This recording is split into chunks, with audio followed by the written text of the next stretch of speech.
இந்த வேதபாட கூட்டங்களின் கடைசி நாளை கர்த்தர் நமக்கு தந்தபடியினால் நாம் யாவரும் கர்த்தருக்கு நன்றி உள்ளவர்களாக இருக்க வேண்டும். All of us must be grateful to the Lord because the Lord has given us this last day of the series of special Bible studies. ஒவ்வொரு நாளும் ஆண்டவர் நமக்கு நல்லவராக இருந்து அவருடைய ஆசீர்வாதங்களை நமக்கு தந்து கொண்டே இருந்தார். Every day the Lord was good to us and he has been bestowing his blessings continually. அவரை தேடினோம், அவர் நமக்கு தென்பட்டார். Yes, we sought the Lord and he was found of us. நம்முடைய ஜீவியம் ஒரு சரியான அஸ்திபாரம் உள்ள ஜீவியம் என்பதை நாம் மறக்கலாகாது. We should never forget that our personal life has got a sure foundation. நாம் ஒரு அஸ்திபாரத்தில் நின்று கொண்டிருக்கிறோம். We are standing on a foundation. அது சாதாரணமான அஸ்திபாரம் அல்ல. That is not an ordinary foundation. கிறிஸ்துவாகிய கன்மலையின் மேல் நாம் நின்று கொண்டிருக்கிறோம். We are standing upon Christ the rock. நான் சில நாட்களுக்கு முன்பாக ஒரு தரிசனம் கண்டேன். எல்லா இடங்களிலும் நான் அதை சொல்வது, இந்த கூட்டங்களிலே சொல்வது வழக்கம். A few days back I had a vision and customarily I used to say this in all the meetings. நான் ஒரு சமவெளியில் நின்று கொண்டிருந்தேன். I was standing in a plain land. திடீரென்று எனக்கு முன்பாக தூரத்திலே நான் பார்த்தபோது சமுத்திரம் அப்படியே எனக்கு முன்பாக வந்து கொண்டிருந்தது. Suddenly I lifted up my eyes and saw that the sea rising up and flowing towards me. ஆனால் தண்ணீர் சமுத்திரத்தினுடைய தண்ணீர் அல்ல, தண்ணீர் மழை தண்ணீர், ஒரு மழை தண்ணீருடைய நிறத்தில் தான் இருந்தது. But that sea water was not really sea water, it was actually rain water because the color of it was like that. நான் பார்த்து கொண்டிருக்கும் போது என்னுடைய முன்பும் என்னுடைய பக்கங்களிலும் பின்னாலே திரும்பி பார்க்கும்போது என்னுடைய பின்னால் இருந்தும் தண்ணீர் என்னை சூழ்ந்து வருவதை நான் கண்டேன். So I looked all around, then I saw this water coming near me, gushing out right before, right behind and also on the sides. நான் பயந்தேன். Then I was afraid. ஏனென்றால் இதுபோல தண்ணீரை கண்டால் சாதாரணமாக எனக்கு ரொம்ப கஷ்டங்கள் வரும். Because normally speaking, when I see such a flood water, some difficulty or other will be coming to me. அதனால் நான் மிகவும் ஐயோ ஆண்டவரே, இந்த தண்ணீரை பார்க்கிறேனே, எனக்கு என்ன நடக்கும் என்று ஒரு பெரிய பயத்தோடு நின்று கொண்டிருந்தேன். And therefore I was wondering, oh Lord, I am seeing such waters and I do not know what is going to happen. I was afraid. நான் அப்படியே நினைத்துக் கொண்டிருக்கும் போதே தண்ணீர் என் பக்கத்தில் வந்து விட்டது, என்னை சூழ்ந்து விட்டது. As he was thinking like that, the waters came very near me and it had engulfed me. மலைகள் எல்லாம் மூடி விட்டது. And even the mountains got covered. பெரிய பெரிய கட்டடங்கள் எல்லாம் மலைகள் எல்லாம் மூடி விட்டது. Huge buildings and trees were covered by that flood water. இப்பொழுது நான் தண்ணீர் மேல் நின்று கொண்டிருக்கிறேன். Now I am standing on water. ஆனால் நான் குனிந்து பார்த்தபோது, but when I looked down, என்னுடைய கால்கள் கூட நனையவில்லை. நான் ஒரு கன்மலையிலே நின்று கொண்டிருக்கிறேன். Even my feet were not wet. I was actually standing upon a rock. இப்பொழுது சொல்லும்போதே என்னுடைய சரீரம் புல்லரிக்கிறது போல இருக்கிறது. Yes, I feel so shocking even as I tell this to you. கர்த்தருக்கு ஸ்தோத்திரம். Praise the Lord. கால்கள் கூட நனையவில்லை. Even my feet were not soaked with water. காரணம் நான் நின்றது கன்மலையின் மேலே. The reason was I was standing upon the rock. கர்த்தராகிய இயேசு கிறிஸ்து நம்முடைய கன்மலையாக இருக்கிறார். Yes, the Lord Jesus is our rock. நம்மை சுற்றிலும் தண்ணீரை போன்ற பலவிதமான நெருக்கங்கள், சோதனைகள், கஷ்டங்கள், போராட்டங்கள் இவைகள் வந்தாலும் நீங்கள் பயப்படக்கூடாது. And though the oppressions, difficulties, trials, temptations engulf us, they surround us, you should not be afraid of that. நிச்சயப்படுத்திக்கொள், நீ கன்மலையின் மேல் தானா நிற்கிறாய் என்பதை. You make sure that you are standing upon the rock Jesus. கர்த்தராகிய இயேசு நமக்கு திட அஸ்திபாரமாக இருக்கிறார். Yeah, the Lord Jesus is our sure foundation. நான் சொல்லுகிறேன், இந்த தண்ணீரில் நீங்கள் மூழ்கி போவதில்லை என்றல்ல, இந்த தண்ணீர் உன்னுடைய கால்கள் கூட இந்த தண்ணீரில் நனையாது என்றுதான் நான் சொல்லுகிறேன். I want to tell you, not that you will never be sunk inside the water, but I tell you that even your feet will not get wet by this water. இந்த தண்ணீரை கண்டு நீ கலங்க வேண்டாம். உன்னை சூழ்ந்து வருகிற தண்ணீரை கண்டு நீ கலங்க வேண்டாம். இதிலே நீ மூழ்கி போக மாட்டாய் என்றல்ல, நீ உன்னுடைய கால்கள் கூட இந்த தண்ணீரிலே நனையாது. Not that, don't feel worried or upset regarding this water that is encircling you. Don't worry that you will sink into that water. But what I tell you is, even your feet will not get wet.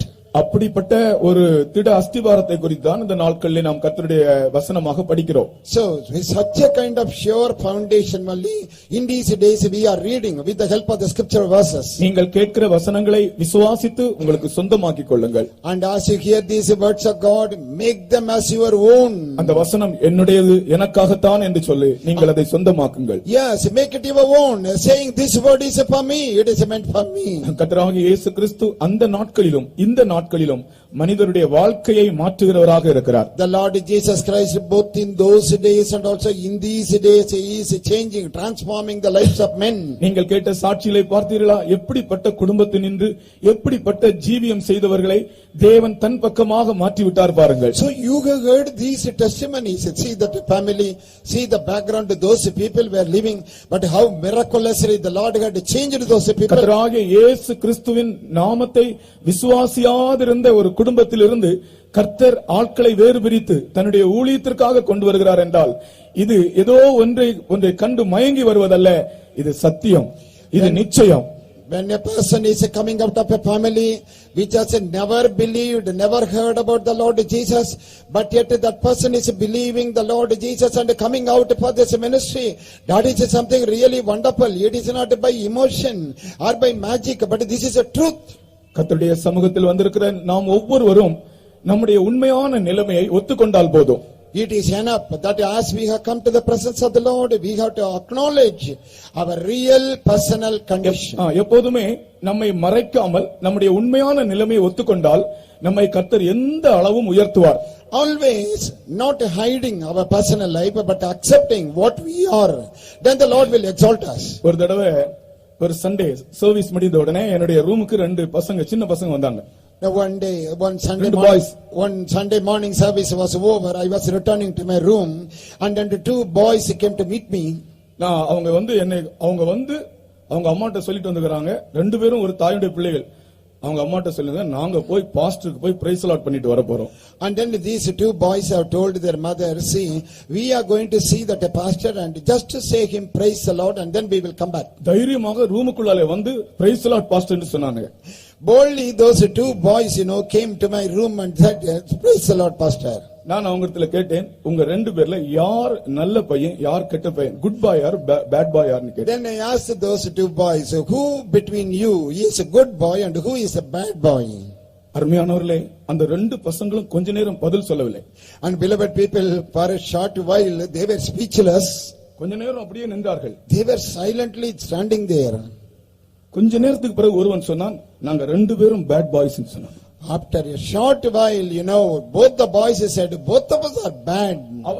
இவன் சொன்ன உடனே அவனும் சொல்லுகிறான், நாங்க ரெண்டு பேருமே கெட்ட பசங்க தான். See, the other person also joining now, both of us are bad boys really. நான் ரெண்டு பேருடைய தோளிலும் கை போட்டு கேட்டேன், நீங்கள் ஏன் அப்படி சொன்னீர்கள் என்று கேட்டேன். Then I placed my hand upon both the shoulders of these boys and said, why did you say this? அப்பொழுதுதான் அந்த பசங்க சொல்றாங்க, நாங்க எங்க அப்பா அம்மாக்கு கீழ்ப்படியாம காட்டி இருக்கிறோம், அதனால நாங்க பேட் பாய்ஸ் இல்லையா? At that time they said, see, we showed disobedience to our parents, so therefore are we not bad boys? பாருங்கள், பிள்ளைகளுக்கு அந்த உணர்வு இருக்கிறது. So you see here, even the children have got that feeling, understanding. நம்முடைய வாழ்க்கையில் ஏற்படுகிற ஒரு சிறிய தவறை கூட நாம் உணர்ந்து கொள்ளக்கூடிய இருதயம் நமக்கு இருந்தால் தேவன் அந்த குறைவினின்று நம்மை விடுதலை ஆக்கி அந்த குறையே நமக்குள் வராதபடிக்கு நம்மை கொண்டு போகிறார். If only we can feel, understand the smallest sin, failure in our life, then the Lord will set us free from that failure and sin, and He will make us an overcomer so that it will never have any control over us. அதுதான் இயேசுவின் தன்மை. That is the nature, character of Jesus. இந்த மனுஷனை அவர் பூரணனாய் மாற்றுகிறார். Oh, the Lord is able to make anybody perfect. இந்த கூட்டத்தின் கடைசி நாளிலே கர்த்தருடைய சமூகம் நம்முடைய மத்தியில் இருப்பதை நான் உணர்கிறேன். Yes, I feel, I understand that the presence of the Lord is in our midst in this last meeting. கடைசி கூட்டத்திலே நான் வந்து உட்கார்ந்தபோது இந்த இடம் முழுவதும் தேவ மகிமையினால் நிறைந்திருப்பதை நான் கண்டேன். In this last meeting, as I was coming down to be seated here, then I saw this whole place filled with the glory of God. நம்முடைய ஆண்டவரை நாம் முழு மனதோடு நம்முடைய கரங்களை உயர்த்தி கர்த்தரை ஸ்தோத்திரிப்போமாக. Hallelujah. சத்தமாய், Hallelujah. உரத்த சத்தமாய் அவரை ஸ்துதியுங்கள். Loudly praise the Lord. Hallelujah. Hallelujah. Hallelujah. Hallelujah. ஆமென். ஸ்தோத்திரம், ஸ்தோத்திரம், ஸ்தோத்திரம், ஸ்தோத்திரம், ஸ்தோத்திரம், ஸ்தோத்திரம், ஸ்தோத்திரம். இந்த நாட்களிலே வெகுமதிகள் என்ற தலைப்பிலே சில சத்தியங்களை நாம் படித்து வருகிறோம். In these days we are learning certain truths under that topic, gifts or presents.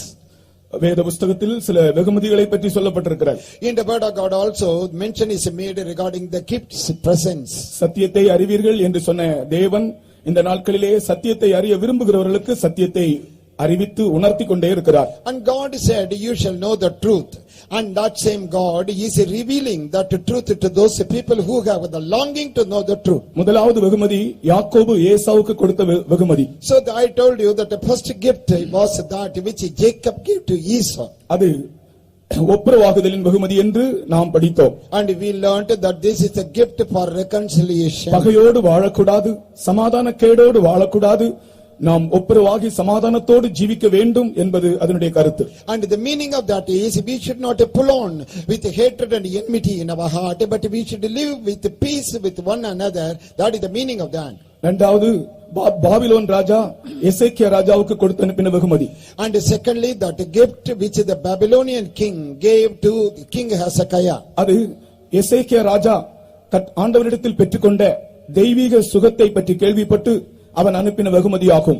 And that is the gift which Babylonian king sent to Hezekiah when he came to know that the Lord had miraculously healed this Hezekiah.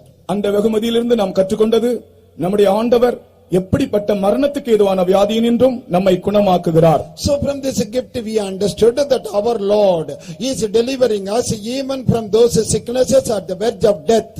நாம் சுகமாக்கப்பட்ட பிறகு மற்றவர்களுக்கு நாம் சாட்சியாக இருக்க வேண்டும். And after getting that healing we should be a witness to others. மூன்றாவதாக சேபாவின் ராஜஸ்திரீ தூர தேசத்திலிருந்து எருசலேமுக்கு வந்து சாலமோனின் ஞானத்தை கேட்கும்படி வந்தாள். அவள் சாலமோனுக்கு வெகுமதிகளை கொண்டு வந்தாள். And thirdly, the queen of Sheba, she came from a far off country to meet this King Solomon, and she came to hear the wisdom of Solomon. இது சாலமோனுடைய ஞானத்தை கேட்கும்படியாக கொண்டு வரப்பட்ட வெகுமதியாகும். And she brought a present to hear the wisdom of Solomon. அந்த நாட்களில் எந்த ராஜாக்களுக்குமே இல்லாத விசேஷித்த ஞானத்தை தேவன் சாலமோனுக்கு கொடுத்திருந்தார். In those days God had given an extraordinary wisdom which other kings in that whole world did not possess.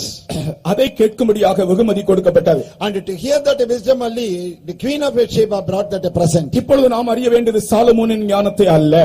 And we are not expected to know the wisdom of Solomon now. ஏனென்றால் கர்த்தராகிய இயேசு கிறிஸ்து தாமே சொல்லிவிட்டார் சாலமோனிலும் பெரியவர் இங்கே இருக்கிறார் என்று. Because the Lord Jesus himself has said, see, here is one greater than Solomon. கர்த்தராகிய இயேசு கிறிஸ்து சாலமோனிலும் பெரியவர். Yeah, the Lord Jesus is greater than King Solomon. சாலமோனின் ஞானத்தை கேட்டவர்கள் பாவத்தோடு வந்து பாவத்தோடே திரும்பி போனார்கள். But the people who came to hear the wisdom of Solomon, they came with sin and returned with sin. மனுஷீகம் மாம்சீகத்தோடு வந்து அபிதமாகவே திரும்பி போனார்கள். Yeah, they came with an inborn nature and they went away carnally. ஆனால் சாலமோனிலும் பெரியவராகிய கர்த்தராகிய இயேசு கிறிஸ்துவின் ஞானத்தை கேட்டவர்கள் பாவியாய் வந்து பரிசுத்தவான்களாய் திரும்பி போனார்கள். But those people who came to hear the wisdom of Jesus, they came as sinners and they returned as saints. வியாதியோடு வந்து சுகத்தோடு திரும்பி போனார்கள். They came as sick people, diseased, but they went away healed. ஆகையினால் கர்த்தராகிய இயேசு சாலமோனிலும் பெரியவர். And therefore the Lord Jesus is greater than King Solomon. அடுத்ததாக அகாஸ்வேரு ராஜா Esther ராணி நிமித்தம் நாடுகளுக்கெல்லாம் அனுப்பின வெகுமதியை பற்றி நாம் படித்தோம். And next we read about that gift which the king Ahasuerus sent to all the countries when Esther became the queen of the land. Esther ராணியானது நிமித்தம் சகல நாடுகளுக்கும் அகாஸ்வேரு ராஜா வெகுமதி கொடுத்து அனுப்பினான். வெகுமதியோடு கூட அவன் சலக்கரணை உண்டாக்கினான். And because this Esther ascended up as the throne of the queen, the king Ahasuerus showed his favor, rest to all the countries and presents. எல்லா நாடுகளுக்கும் சலக்கரணை உண்டாக்கினான். And to all the countries he showed his favor. நான் நேற்று உங்களுக்கு சொன்னேன் சலக்கரணை என்ற வார்த்தை வேத புஸ்தகத்தில் 2 இடத்தில் சொல்லப்பட்டிருக்கிறது. I have already told you that this word release is mentioned in the word of God in 2 places. ஒரு இடத்திலே அவர் நம்மை விசாரிக்கிறார் என்ற அர்த்தத்தோடு அர்த்தத்தோடு வருகிறார். In one place it means that the Lord is caring for us. கர்த்தருக்கு ஸ்தோத்திரம். Praise the Lord. ஒரு இடத்திலே அது விடுதலை என்ற அர்த்தத்தோடு வருகிறார். In another place that word release means deliverance. கர்த்தராகிய இயேசு கிறிஸ்து நம்மை விசாரிக்கிறவர். அருமையானவர்களே, our beloved people of God, the Lord Jesus is caring for us. அவர் நம்மை விசாரிக்கிறார். He cares for us. நன்மையான ஈவுகளையும் பூரணமான வரங்களையும் தருகிறார். And he gives us the good gifts and the perfect gifts. ஒரு தகப்பன் மகனை விசாரிக்கும் வண்ணமாக, Even as a father, he is concerned about his son. அதைவிட மேன்மையானது என்று சொல்லலாம். We can say definitely much better than that. ஒரு தகப்பன் தன் மகனை விசாரிப்பதை விட மிகவும் மேன்மையாக ஆண்டவராகிய இயேசு ஒரு மனிதனை விசாரிக்கிறார். Even as a father is having care and concern about his own son, more than that, the Lord Jesus is visiting his people. அதுதான் சலக்கரணை. And that is that release. நீங்கள் இனி எந்த நாளிலாகலும் இந்த காரியத்தை மறக்க கூடாது. கர்த்தர் என்னை விசாரிக்கிறவர் என்ற வார்த்தை உங்களுடைய இருதயத்திலே பதிந்து விட வேண்டும். Hereafter you should not afford to forget this truth any time in your life. You must embed it in your heart that the Lord is caring for you. ஒருவேளை மனிதர்கள் நம்மை விசாரிக்காமல் இருக்கலாம். Probably people may not visit us. நம்மை விசாரிக்க மனிதர்கள் தவறிவிடலாம். And man may fail to take care of us. ஆனால் நம்மேல் சலக்கரணையோடு கூட நம்மை விசாரிக்கிற இயேசு ஜீவிக்கிறார். But Jesus who is caring for us is alive. அது மட்டுமல்ல, அவர் விடுவிக்கிறவர். Not only that, he delivers us. அவர் நம்மை விடுவிக்கிறவராக இருக்கிறார். And he is the God who delivers us. நீ எந்த காரியத்தில் உன் இருதயம் தயங்குகிறதோ, உன் இருதயம் கலங்குகிறதோ, உன் இருதயம் வேதனையோடு இருக்கிறதோ, அந்த காரியத்தில் இருந்து உன்னை விடுவிக்க அவர் வல்லவராக இருக்கிறார். About what matter your heart is troubled, perplexed and worried, in that matter the Lord will show that deliverance to you. ஆண்டவரே என்று கூப்பிடு. You say, oh God. ஒரு மனுஷனுக்காகலும் ஒரு ஜனத்துக்காகலும் அவர் சமாதானம் அருளினால் கலங்க செய்பவன் யார்? And if God is giving peace to a lone individual or to an entire country, then who can trouble that person? அவர் உனக்கு சமாதானம் தந்தால் உன்னை கலங்க செய்பவன் யார்? If God can give you that peace, then who on earth can trouble you? கர்த்தருக்கு ஸ்தோத்திரம். Praise the Lord. அவன் வெகுமதிகளை அனுப்பினான். And he sent a present. இயேசு இன்றைக்கும் நன்மையான ஈவுகளை தந்து கொண்டிருக்கிறார். Even this night the Lord Jesus is giving his good gifts. இன்றைக்கு நாம் இன்னொரு வெகுமதியை பற்றி படிக்க போகிறோம். And tonight we are going to read about another present. Nebuchadnezzar ராஜா தானியேலுக்கு கொடுத்த வெகுமதி. And those gifts which Nebuchadnezzar gave to Daniel. Nebuchadnezzar ராஜா தானியேலுக்கு கொடுத்த வெகுமதி. And that present which King Nebuchadnezzar gave to Daniel. அதை தானியேல் 2ஆம் அதிகாரம் 48ஆம் வசனத்திலே படிக்கிறோம். And we read in Daniel 2nd chapter verse 48. பின்பு ராஜா தானியேலை பெரியவனாக்கி அவனுக்கு அநேகம் சிறந்த வெகுமதிகளை கொடுத்து அவனை பாபிலோன் மாகாணம் முழுதுக்கும் அதிபதியாகவும் பாபிலோனில் சகல ஞானிகளின் மேலும் பிரதான அதிகாரியாகவும் நியமித்தான். Then the king made Daniel a great man and gave him many great gifts and made him ruler over the whole province of Babylon and chief of the governors over all the wise men of Babylon. Nebuchadnezzar ராஜா தானியேலுக்கு கொடுத்த வெகுமதி. And that gift which King Nebuchadnezzar gave to Daniel. இந்த வெகுமதி எதற்காக கொடுக்கப்பட்டது? What for this gift was given to him? தானியேல் தேவ ரகசியத்தை வெளிப்படுத்தினான். Because Daniel revealed the mystery, the secret of the Lord. பாபிலோனில் உள்ள ஞானிகள் யாருக்குமே வெளிப்படுத்தப்படாத தேவ ஞானம், தேவ ரகசியம் தானியேலுக்கு வெளிப்படுத்தப்பட்டது. The mystery of God, that wisdom of God which was not revealed to any wise man in the whole of Babylon was revealed to Daniel. கர்த்தருக்கு ஸ்தோத்திரம். Praise the Lord. தானியேல் தேவ ரகசியத்தை வெளிப்படுத்தினபடியால் அவன் ராஜா அவனுக்கு வெகுமானத்தை கொடுத்தான். So the king gave him the gifts because Daniel revealed the mystery of God to Nebuchadnezzar. இந்த தேவ ரகசியத்தை வெளிப்படுத்த தானியேலிலே 2 மேன்மைகள் இருந்தன. And there were 2 special qualities in Daniel so that he could reveal this mystery to the king. ஒன்று, தானியேல் இடைவிடாமல் தேவனை ஆராதிக்கிறவனாக So இருந்தான். first point is Daniel was a man who would be serving God continually. 2, தானியேல் தன்னை தீட்டுப்படுத்தாத ஒரு மனிதனாக And இருந்தான். secondly, Daniel was a man who would not defile himself. இடைவிடாமல் தேவனை ஆராதிப்பவர்களும் தங்களை தீட்டுப்படுத்தாமல் காத்துக் கொண்டவர்களும் தேவ ரகசியத்தை அறிவார்கள். In other words, people who are serving God, worshipping God continually, and the people who are not defiling themselves, they will be able to understand the mystery of God. நாம் ஜீவனோடு இருப்பதே கர்த்தருக்கு ஆராதனை செய்யும்படியாகத்தான். Yeah, the very fact that we are alive today is to serve the Lord. அருமையான சகோதரனே சகோதரியே, எந்த காரியமானாலும் நீ கர்த்தருக்கு ஆராதனை செய்வதற்கு தடையாக வந்தால் அதை நீ ஜெயிக்க வேண்டும். Beloved brother, beloved sister, if anything is coming in your way from worshiping you, preventing you, then you must take it away. சமீபத்திலே ஒரு ஆள் என்னோடு பேசிக் கொண்டிருக்கும் போது தன்னுடைய சாட்சியை சொன்னார். Recently when a person was conversing with me, he told me he is a witness. அவர் சொன்னார், காலையிலே 5 மணி என்பது என்னுடைய ஜெப டைம். 4 மணிக்கு எழும்பினால் 6 மணி வரைக்கும் நான் ஜெபித்துக் கொண்டே இருப்பேன். இது என்னுடைய வழக்கம் என்று சொன்னார். And he said, ordinarily my habit is I would get up by 4 o'clock and continue my prayer up to 6. ஆனால் திடீரென்று இந்த ஜெப அனுபவத்திற்கு ஒரு சோதனை வந்தது. But suddenly a temptation came to prevent him from this prayer hour. ஒரு கனம் பொருந்தின மனிதர் வந்திருந்தார். இவருக்கு மிகவும் வேண்டப்பட்டவர். அவர் அதிகாலையிலே 6 மணிக்குள்ள பிளைட்ல போகிறார், திரும்பி போகிறார். And one honorable man had come there to his house and he was very அவருடைய வீட்டுக்கு அல்ல, அந்த ஊருக்கு வந்திருந்தார்.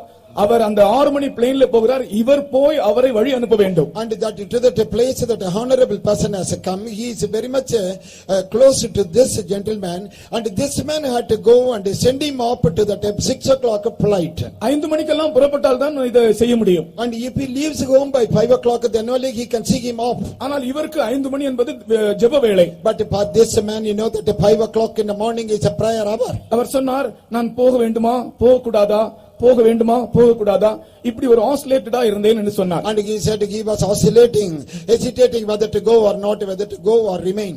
கடைசிலே ஒரு தீர்மானம் எடுத்தார். Finally he took a decision. நான் ஜெப வேளையில ஜெபிக்கிறேன். And this is my prayer hour, I am going to pray. என்று அந்த ஜெபத்திலே உட்கார்ந்தாராம். And therefore he was sitting in prayer at the time. 6 மணிக்கு ஜெபித்து முடித்து And 6 o'clock the prayer was over. அதன் பிறகு ஆயத்தப்பட்டு எதனாலும் போய் பார்ப்போம் என்று அந்த ஏர்போர்ட்டுக்கு போனாராம். After that he got himself ready and then he went to the airport to see what has happened. அங்கே போனால் 6 மணிக்கு போக வேண்டிய பிளைட் 9 மணிக்கு தான் போகும் என்று அறிவிக்கப்பட்டது. And there he went and it was announced that a flight which was by 6 o'clock to take off was postponed to 9 o'clock. பாருங்கள், நாம் நம்முடைய ஜெபத்தில் உண்மையாக இருந்தால் பிரதிகூலமாய் வருகிறதெல்லாம் நமக்கு சாதகமாய் மாறும். So you see here, if we are faithful in our prayer, then that which is contrary to us will become advantageous to us. அதை என்னோடு விசுவாசிக்கிற உங்களுடைய கைகளை தட்டி கர்த்தரை மகிமைப்படுத்துங்கள். அல்லேலூயா. Praise the Lord. Praise the Lord. Hallelujah. கர்த்தருடைய ஜெபத்திலே நீ இடைவிடாமல் ஆராதிப்பதிலே உண்மையாக இருந்தால், and therefore if you are faithful in your prayer as you pray continually to the Lord, கர்த்தர் நிச்சயமாய் உன்னை கனப்படுத்துவார். definitely the Lord will honor you. அது மட்டுமல்ல, தானியேலுடைய இன்னொரு மேன்மை, and not only that, the extraordinary quality another of Daniel, அவன் தன் சரீரத்தையோ தன் ஆத்மாவையோ தீட்டுப்படுத்தாமல் காத்துக்கொண்ட ஒரு வாலிபன். and he was a young man who preserved his body and soul from being defiled. இந்த விஷயத்திலே உங்களுக்கு தெரியும், மற்றவர்களுக்கு தெரியாது. ஆனால் உங்களுக்கு தெரியும், நீங்கள் உங்களை தீட்டுப்படுத்தினவர்களா இல்லை உங்களை காத்துக்கொண்டவர்களா என்று உங்களுக்கு தெரியும். So in this matter you only know, because it is your personal life, whether you are defiled yourself or not. உன்னத பாட்டிலே நேசரை நேசிக்கிறவர் 2 கூட்டத்தினரை பற்றி வாசிக்கிறோம். In the Song of Song we read 2 groups of people who are loving the soul's beloved. கன்னியர்கள் உம்மை நேசிக்கிறார்கள். The virgins love you. உத்தமர்கள் உம்மை நேசிக்கிறார்கள். The upright love you. அதனுடைய அர்த்தம் என்ன தெரியுமா? What is the meaning, you know? கன்னியர்கள் என்பவர்கள் சரீரத்திலே கரைப்படாதவர்கள். And when we say virgins, they are not defiled in their flesh. உத்தமர்கள் என்பவர்கள் மனதிலும் கூட கரைப்படாதவர்கள். But the upright are the people who are not defiled even in the mind. இதுதான் நம்முடைய standard. That is our standard. கர்த்தராகிய இயேசு கிறிஸ்துவை நேசிக்கிற 2 கூட்டத்தினர். And 2 groups of people who are loving the Lord Jesus. உம்முடைய நாமம் ஊற்றுண்ட பரிமள தைலமாய் இருக்கிறபடியா. Oh, because your name is the ointment poured forth. கன்னியர்கள் உம்மை நேசிக்கிறார்கள். Virgins love you. கன்னியர்கள் என்றால் சரீரத்தில் கரைப்படாதவர்கள். So when we say virgins, they are not polluted in the body. அதற்கு கீழே வாசிக்கிறோம், உத்தமர்கள் உம்மை நேசிக்கிறார்கள். And down below we read the upright love you. உத்தமர்கள் என்றால் யார் தெரியுமா? Who are the upright people, you know? சரீரத்திலும் கரைப்படாதவர்கள், மனதிலும் கரைப்படாதவர்கள். People who are not defiled in the mind or also in the body. இந்த தானியேலுடைய விசேஷம், அவன் தன்னை கரைப்படுத்தாமல் காத்துக்கொண்டவன். So the quality of this Daniel is he preserved from being defiled. அப்படிப்பட்டவர்களுக்கு தான் தேவ ரகசியம் வெளிப்படுத்தப்படும். And to such people only the mystery of God will be revealed. பாபிலோனிலே எவ்வளவோ பெரிய பெரிய ஞானிகள் இருந்தார்கள். Yeah, in the land of Babylon there were many wise people. ஆனால் அவர்களுக்கு தேவ ரகசியத்தை வெளிப்படுத்த முடியவில்லை. But to them, it was not revealed that mystery. கர்த்தருக்கு ஸ்தோத்திரம். Praise the Lord. இந்த கடைசி நாட்களிலே நாம் அறிய வேண்டிய ரெண்டு ரகசியத்தை பற்றி இன்று உங்களோடு பேசுகிறேன். And this night, I want to tell you two mysteries which you must know in these last days. நாம் அறிய வேண்டிய பொதுவான ரெண்டு ரகசியங்கள். Two secrets which we all must know.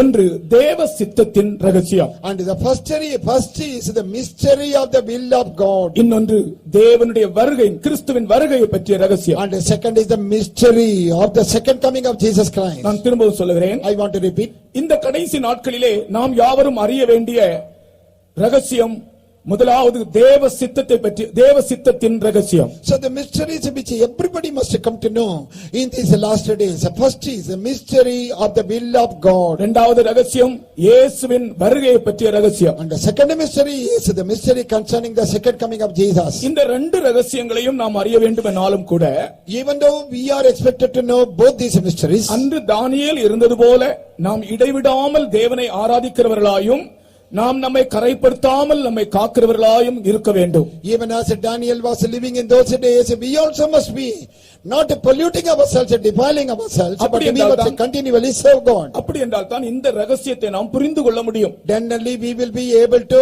comprehend this mystery. இந்த ரகசியத்தை மற்றவர்களுக்கு வெளிப்படுத்தவும் முடியும். Then only we will be able to share with others this mystery. முதலாவது ரகசியம் தேவ சித்தத்தின் ரகசியம். And the first thing is a mystery of the will of God. தேவ சித்தத்தின் ரகசியத்திலே ரெண்டு காரியங்கள் உண்டு. There are two aspects in the mystery of the will of God. தேவ சித்தத்தின் ரகசியத்திலே ரெண்டு பகுதிகள் உண்டு. There are two divisions, in the mystery of the will of God. பொதுவாக மனுக்குலத்தை பற்றி தேவனுடைய சித்தம். The general will of God concerning the human race. அதனுடைய அர்த்தம் என்ன? What is the meaning of that? ஆதாமின் மூலமாக விழுந்து போன மனிதன், and that a fallen man because of Adamic sin, திரும்பவும் மனம் திரும்பி பாவ மன்னிப்பை பெற்று ஞானஸ்நானம் பெற்று பரிசுத்த ஆவியை பெற்று அவன் கர்த்தராகிய இயேசு கிறிஸ்துவின் சாயலை அடைந்து இயேசுவோடு யுகாயுகமாய் ஜீவிப்பது, அதான் மனிதனை பற்றி தேவனுடைய நோக்கம். And the purpose and the plan of God concerning man is that man, the fallen man, must repent and receive water baptism, get the anointing of the Holy Spirit, and then he be united with Jesus so that he may live forever and ever with the Lord. விழுந்து போன மனிதன் கிறிஸ்துவை விசுவாசிக்க வேண்டும். And that a fallen man must trust Jesus. அவன் கிறிஸ்து இயேசுவுக்குள் தேறினவனாய் பூரணனாய் மாற வேண்டும். And he must become complete and perfect in Christ Jesus. எந்த மனுஷனையும் கிறிஸ்து இயேசுவுக்குள் தேறினவனாய் நிறுத்தும்படிக்கு என்று அப்போஸ்தலனாகிய பவுல் தன் நிருபத்தில் எழுதுகிறார். Apostle Paul is writing in his epistle that we may present every man perfect in Christ Jesus. பாவத்தில் விழுந்த மனிதன் மனம் திரும்பி ரட்சிக்கப்பட்டு அவன் பூரணனாய் மாற முடியும், மாற வேண்டும். And that man who is fallen in sin, he must repent and he must be saved and he can become perfect, he will become perfect. இதுதான் தேவனுடைய சர்வ வல்லமை. And this is the almighty power of the Lord. இதுதான் மனுஷனை பற்றிய தேவனுடைய சித்தம். And this is the will of God concerning man. நீங்களும் நானும் இயேசுவை போல் மாற வேண்டும் என்பதே தேவன் நம்மை பற்றி வைத்திருக்கிற சித்தமாக இருக்கிறது. And this is the will of God concerning you and I, that we must be changed to the image of Jesus. அவரோடு கூட யுகாயுகமாய் ஜீவிக்க வேண்டும் என்பதுதான் நம்மை பற்றி ஆண்டவர் வைத்திருக்கிற சித்தம். And this is the will of God concerning us, that we must live for ages together with Jesus. ஒருவேளை உங்களுக்கு சந்தேகம் ஏற்படலாம். Probably you may have a doubt. நாம் இயேசுவை போல் மாற முடியுமா? Can I ever become like Jesus? நாம் இயேசுவை போல் மாற முடியுமா? Can I ever become like Lord Jesus? அதற்காகத்தான் இயேசு இந்த உலகத்துக்கு வந்தார். That is the reason Jesus came into this world. கர்த்தருக்கு ஸ்தோத்திரம். Praise the Lord. நான் அதை உங்களுக்கு ஒரு சிறிய உதாரணமாய் விளக்கி காட்டுகிறேன். And with a small example I want to explain that. பரலோக ராஜ்யத்தில் மனுஷனுடைய ஸ்தானம் எங்கே? In the kingdom of heaven, where actually man will be seen. மனுஷனுடைய ஸ்தானம் எங்கே? And where is the place for man? அவன் எங்கே உட்காருகிறான்? And where will be seated? இயேசு சொன்னார், ஜெயங்கொள்ளுகிறவனை என்னோடு என்னுடைய சிங்காசனத்தில் உட்கார வைப்பேன். And I will cause that victorious person to be seated with me on my throne. இந்த உலகத்திலே நீ எந்த ஒரு மினிஸ்டரை சந்திக்க போ, அந்த மினிஸ்டர் தன்னுடைய சீட்ல உன்னை உட்கார வைப்பானா? In this world you go to meet any minister, will that minister permit you to be seated along with him in his same seat? பிரதம மந்திரியை தேடி போகிறீர்கள். Supposing you want to meet the prime minister, அவருடைய சொந்தக்காரர் ஆனாலும் he may be his own relative, அவருடைய சீட்டிலே அவருடைய ஸ்தானத்திலே அவர் உங்களை உட்கார வைப்பாரா? in his position, in his own chair, will he permit you to be seated? பக்கத்திலே ஒரு சேர் போட்டு உட்கார வைப்பார்கள். Yeah, he will ask the person to be seated near him. அவருடைய சேர்ல நாம் உட்கார முடியாது. We cannot ever sit in his chair. ஆனால் தேவனை பாருங்கள். But consider God. கர்த்தராகிய இயேசு கிறிஸ்துவை பாருங்கள். Look unto Jesus Lord. பரலோக ராஜ்யத்திலே அவர் உட்காருகிற அதே சிங்காசனத்தில் நம்மை உட்கார வைக்கிறாராம். In the kingdom of God, the Lord is going to make us seated in his own throne with him. என்னோடு கூட என்னுடைய சிங்காசனத்தில் உட்கார வைப்பேன். I will cause you to be seated with me on my throne. கர்த்தருக்கு ஸ்தோத்திரம். Praise the Lord. அவரோடு கூட உட்கார வேண்டும் என்றால், If we want to be seated together with him, அவரை போன்ற சுபாவம் நமக்குள் சாயல் நமக்குள் உண்டானால் தான் நாம் அங்கே உட்கார முடியும். we can sit there with him only when we have his own image and likeness. இதை சொல்லும் போதெல்லாம் எனக்கு ஒரு சம்பவம் ஞாபகம் வரும். And whenever I say this, I remember one incident.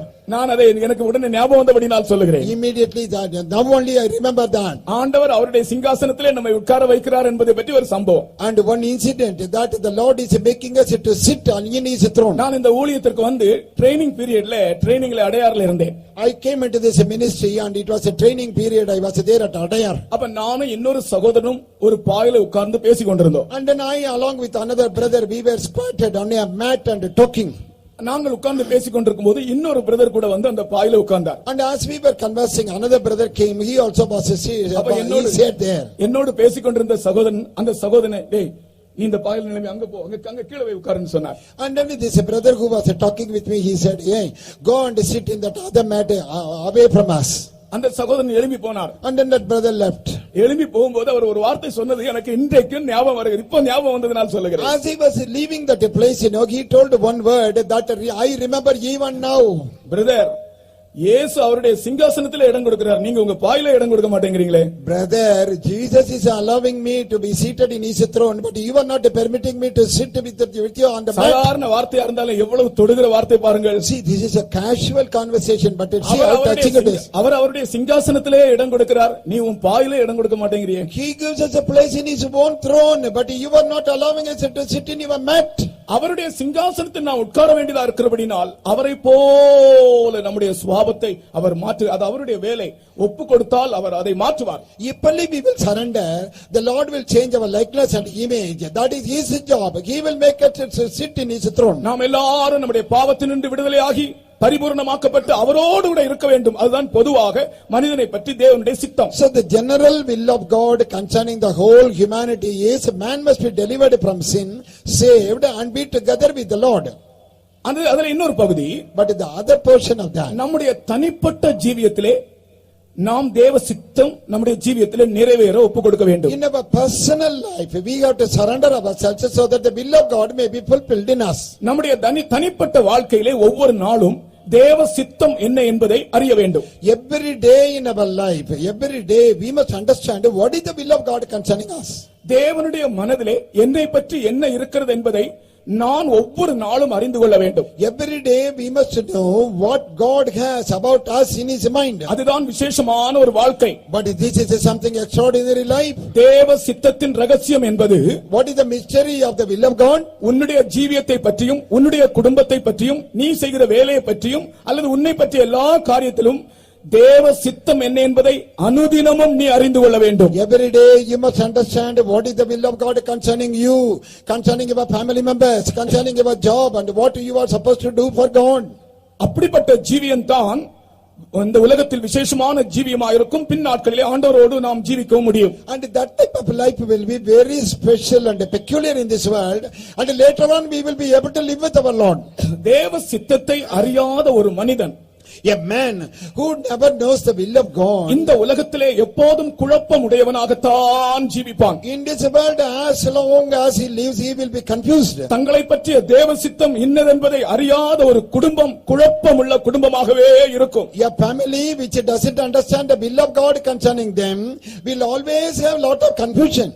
நம் தேவ சித்தத்தை அறிய வேண்டும் என்றால், if we want to know the will of God, நம்முடைய மனது தேவனுடைய மனதோடு இணைக்கப்பட வேண்டும். then our mind must be joined together with the mind of our Lord. தேவனுடைய மனதோடு மனுஷனுடைய மனது இணைக்கப்படும்போது, when the man's mind is united with the mind of God, நம்மை பற்றி அவர் என்ன சித்தமுடையவராய் இருக்கிறார் என்பதை நாம் சரியாக தெளிவாக திட்டவட்டமாக புரிந்து கொள்ளலாம். So clearly, specifically, we will be able to understand what is the will of God concerning our personal life. இப்ப பாருங்க, சென்னையிலிருந்து டெல்லிக்கு போக வேண்டிய டிக்கெட்டை கோயம்புத்தூர்ல இருந்து புக் பண்ணலாம். See, right in Coimbatore, we can book that ticket where we are going to travel from Chennai to Delhi. கர்த்தருக்கு ஸ்தோத்திரம். Praise the Lord. அது எப்படி முடிகிறது? How is it possible? அதான் internet. That is through internet. கோயம்புத்தூர்ல இருக்கிறதான கம்ப்யூட்டரும் சென்னையில் இருக்கிற கம்ப்யூட்டரும் டெல்லியில் இருக்கிற கம்ப்யூட்டரும் இணைக்கப்பட்டிருக்கின்றன. So that the computer at Chennai, Coimbatore and Delhi, they are all interconnected.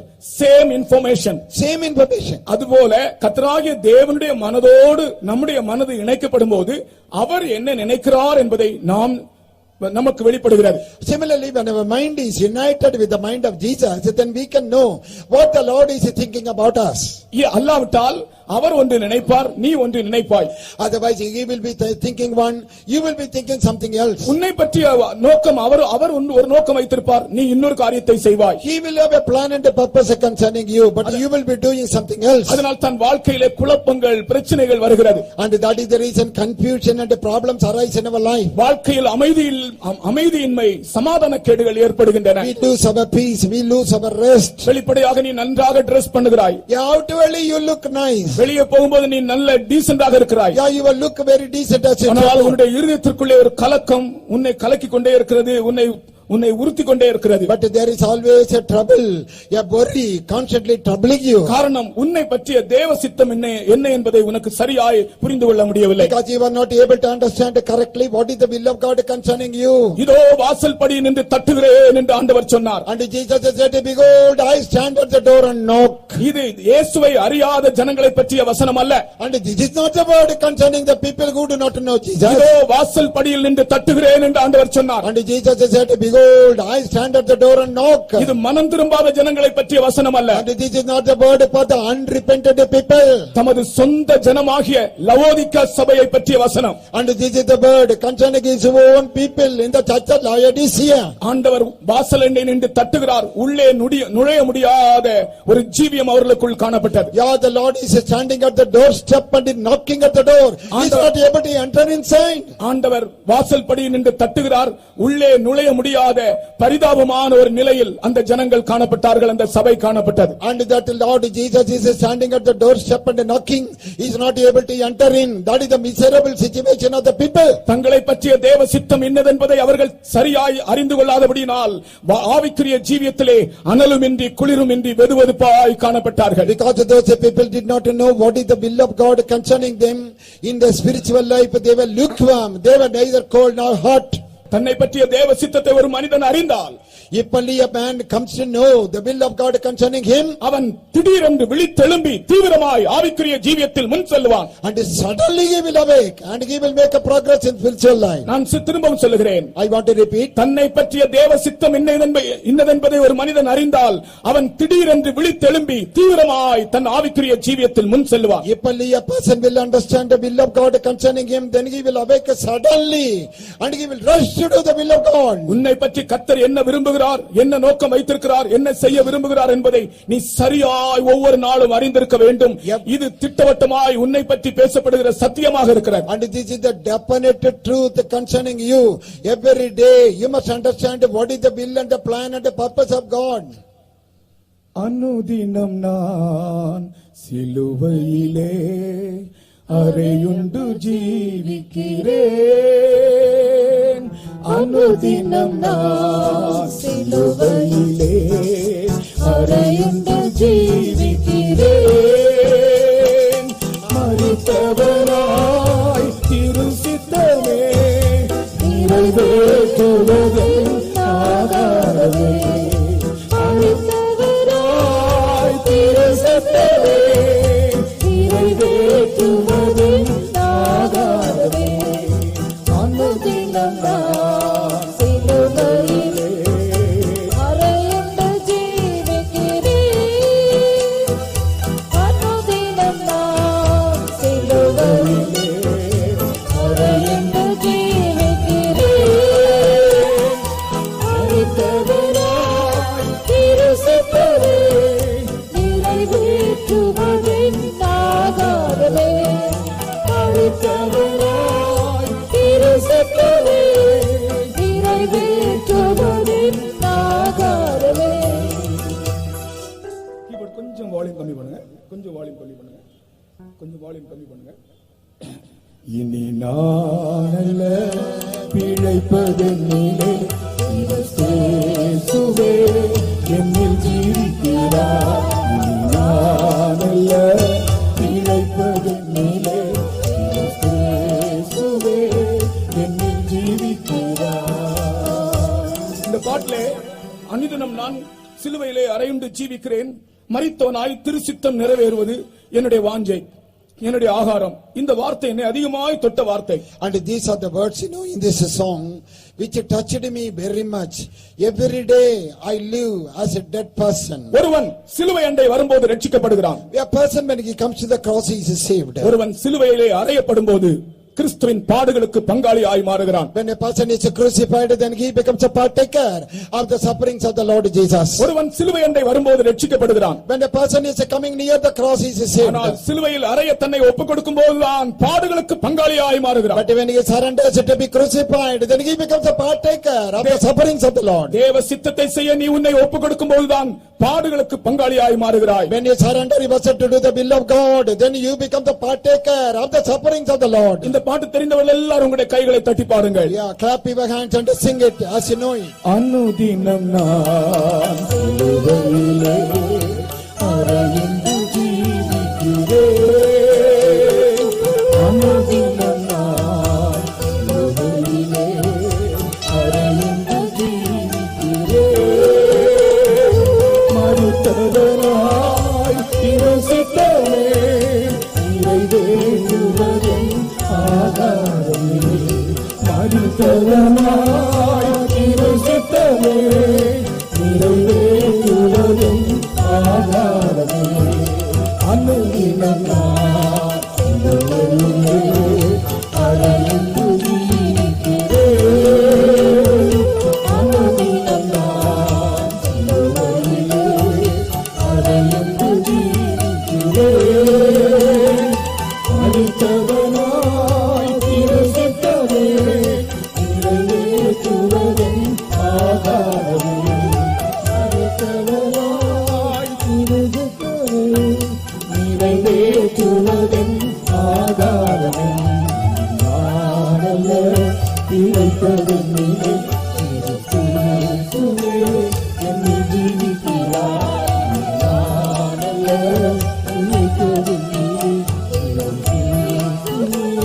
என்னில் ஜீவிக்கிறார்.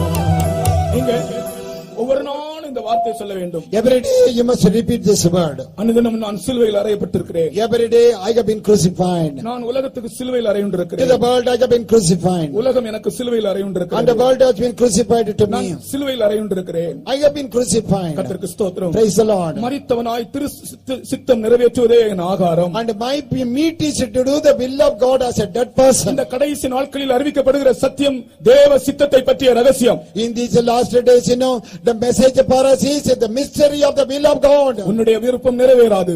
Your wish will not be உன்னுடைய fulfilled. மாம்ச இச்சைகள் நிறைவேறாது. Your fleshly lust will not be fulfilled. உன்னுடைய மனுஷிகமான இச்சைகள் நிறைவேறாது. Your inborn nature's lust will not be fulfilled. நீ உன்னை ஒப்புக் கொடுக்கும் போது தேவ சித்தத்தின்படி மட்டும் ஆண்டவர் உன்னை நடத்துவார். When you surrender, then according to the will of God alone, the Lord will guide you. நீங்கள் ஒப்புக் கொடுத்து பாருங்கள். Just surrender and see. உங்களிலும் உங்களுடைய குடும்பத்திலும் உங்களுடைய தொழிலிலும் தேவ சித்தம் மட்டுமே நடக்கும். In your personal life, in your family, and in your profession, only the will of God will be done. இருதயம் நெருங்கி நீங்கள் ஆண்டவரிடத்தில் அப்படி ஒப்புக் கொடுக்க வேண்டும். Yes, break your heart and surrender to the Lord. என்னுடைய விருப்பம் ஒன்று எனக்கு Oh வேண்டாம். Lord, I don't want my என்னுடைய desire. மாம்சத்தினுடைய வாஞ்சைகள் ஒன்று எனக்கு Lord, வேண்டாம். not any of my fleshly desire. என்னையும் என்னுடைய குடும்பத்தையும் உமது திரு சித்தத்தின்படி மட்டும் நடத்தும் ஆண்டவரே என்று அழுகையோடு நீங்கள் ஒப்புக் கொடுத்து பாருங்கள். கர்த்தர் உங்களை அவருடைய சித்தத்தின்படியே நடத்துவார். You cry and pray, Lord, lead me, guide me according to your will, and my family members, Lord, according to your will. Then the Lord will do that. நான் ஒரு தடவை கூட எல்லாரும் கைதட்டப்படு. Only once, you please clap your hands and sing. சிலுவையிலே அறையுண்டு ஜீவிக்கிறேன். அனுதினம் நான் சிலுவையிலே அறையுண்டு ஜீவிக்கிறேன். மரித்தவனாய் திருச்சித்தமே நிறைவேற்றுவதென் ஆகாரமே. மரித்தவனாய் திருச்சித்தமே நிறைவேற்றுவதென் ஆகாரமே. அனுதினம் நான்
இப்படி நாம் தேவ சித்தத்துக்கு நம்மை ஒப்பு கொடுக்கும்போது, and in this way when we surrender to the will of God, அவருடைய சித்தத்தின் ரகசியம் நமக்கு வெளிப்படுத்தப்படுவதோடு நாம் தேவ சித்தம் செய்வது நம்முடைய ஆகாரமாய் மாறுகிறது. and then the mystery of the will of God will be revealed to us, then our meat will be to do the will of God. ஒரு பெரிய துக்ககரமான காரியம் என்னவென்றால், தேவனை அறிந்த ஜனங்கள் கூட தேவ சித்தத்தின்படி ஜீவியாமல் தேவ சித்தத்துக்கு விரோதமாய் தங்கள் வாழ்க்கையை செய்கிறார்கள். The sorrowful thing is that even the people of God who know the will of God, they don't do the will of God, but they do their own will. அவர்களை பார்த்து தான் கர்த்தர் சொன்னார், வாசல் படியிலே நின்று தட்டுகிறேன், உள்ளே வர எனக்கு முடியவில்லையே. Looking at those people, only Jesus said, see, I am at the doorstep and knocking, I am not able to come inside. சமீபத்திலே ஒரு சாட்சியை கேள்விப்பட்டேன். And recently I heard a testimony. ஒரு அம்மா ஒரு ஆலயத்துக்கு ஜெபிக்க சென்றார்களாம். One old woman went to a temple to pray. அங்கிருந்து அவர்களை, உங்களுக்கு இங்கே இடமில்லை என்று சொல்லி அவர்களை வெளியே அனுப்பி விட்டார்களாம். And then those people inside said, there is no room here, you just go out. அவர்கள் ஆலயத்துக்கு வெளியே நின்று அழுது கொண்டிருந்தார்களாம். And she was standing outside the church and she was crying. ரொம்ப நேரம் அழுது கொண்டிருக்கும்போது இயேசு வந்தாராம். Quite a long time she was crying, and then Jesus came near. மகளே, நீ ஏன் அழுகிறாய் என்று கேட்டாராம். And then he asked, my daughter, why are you crying?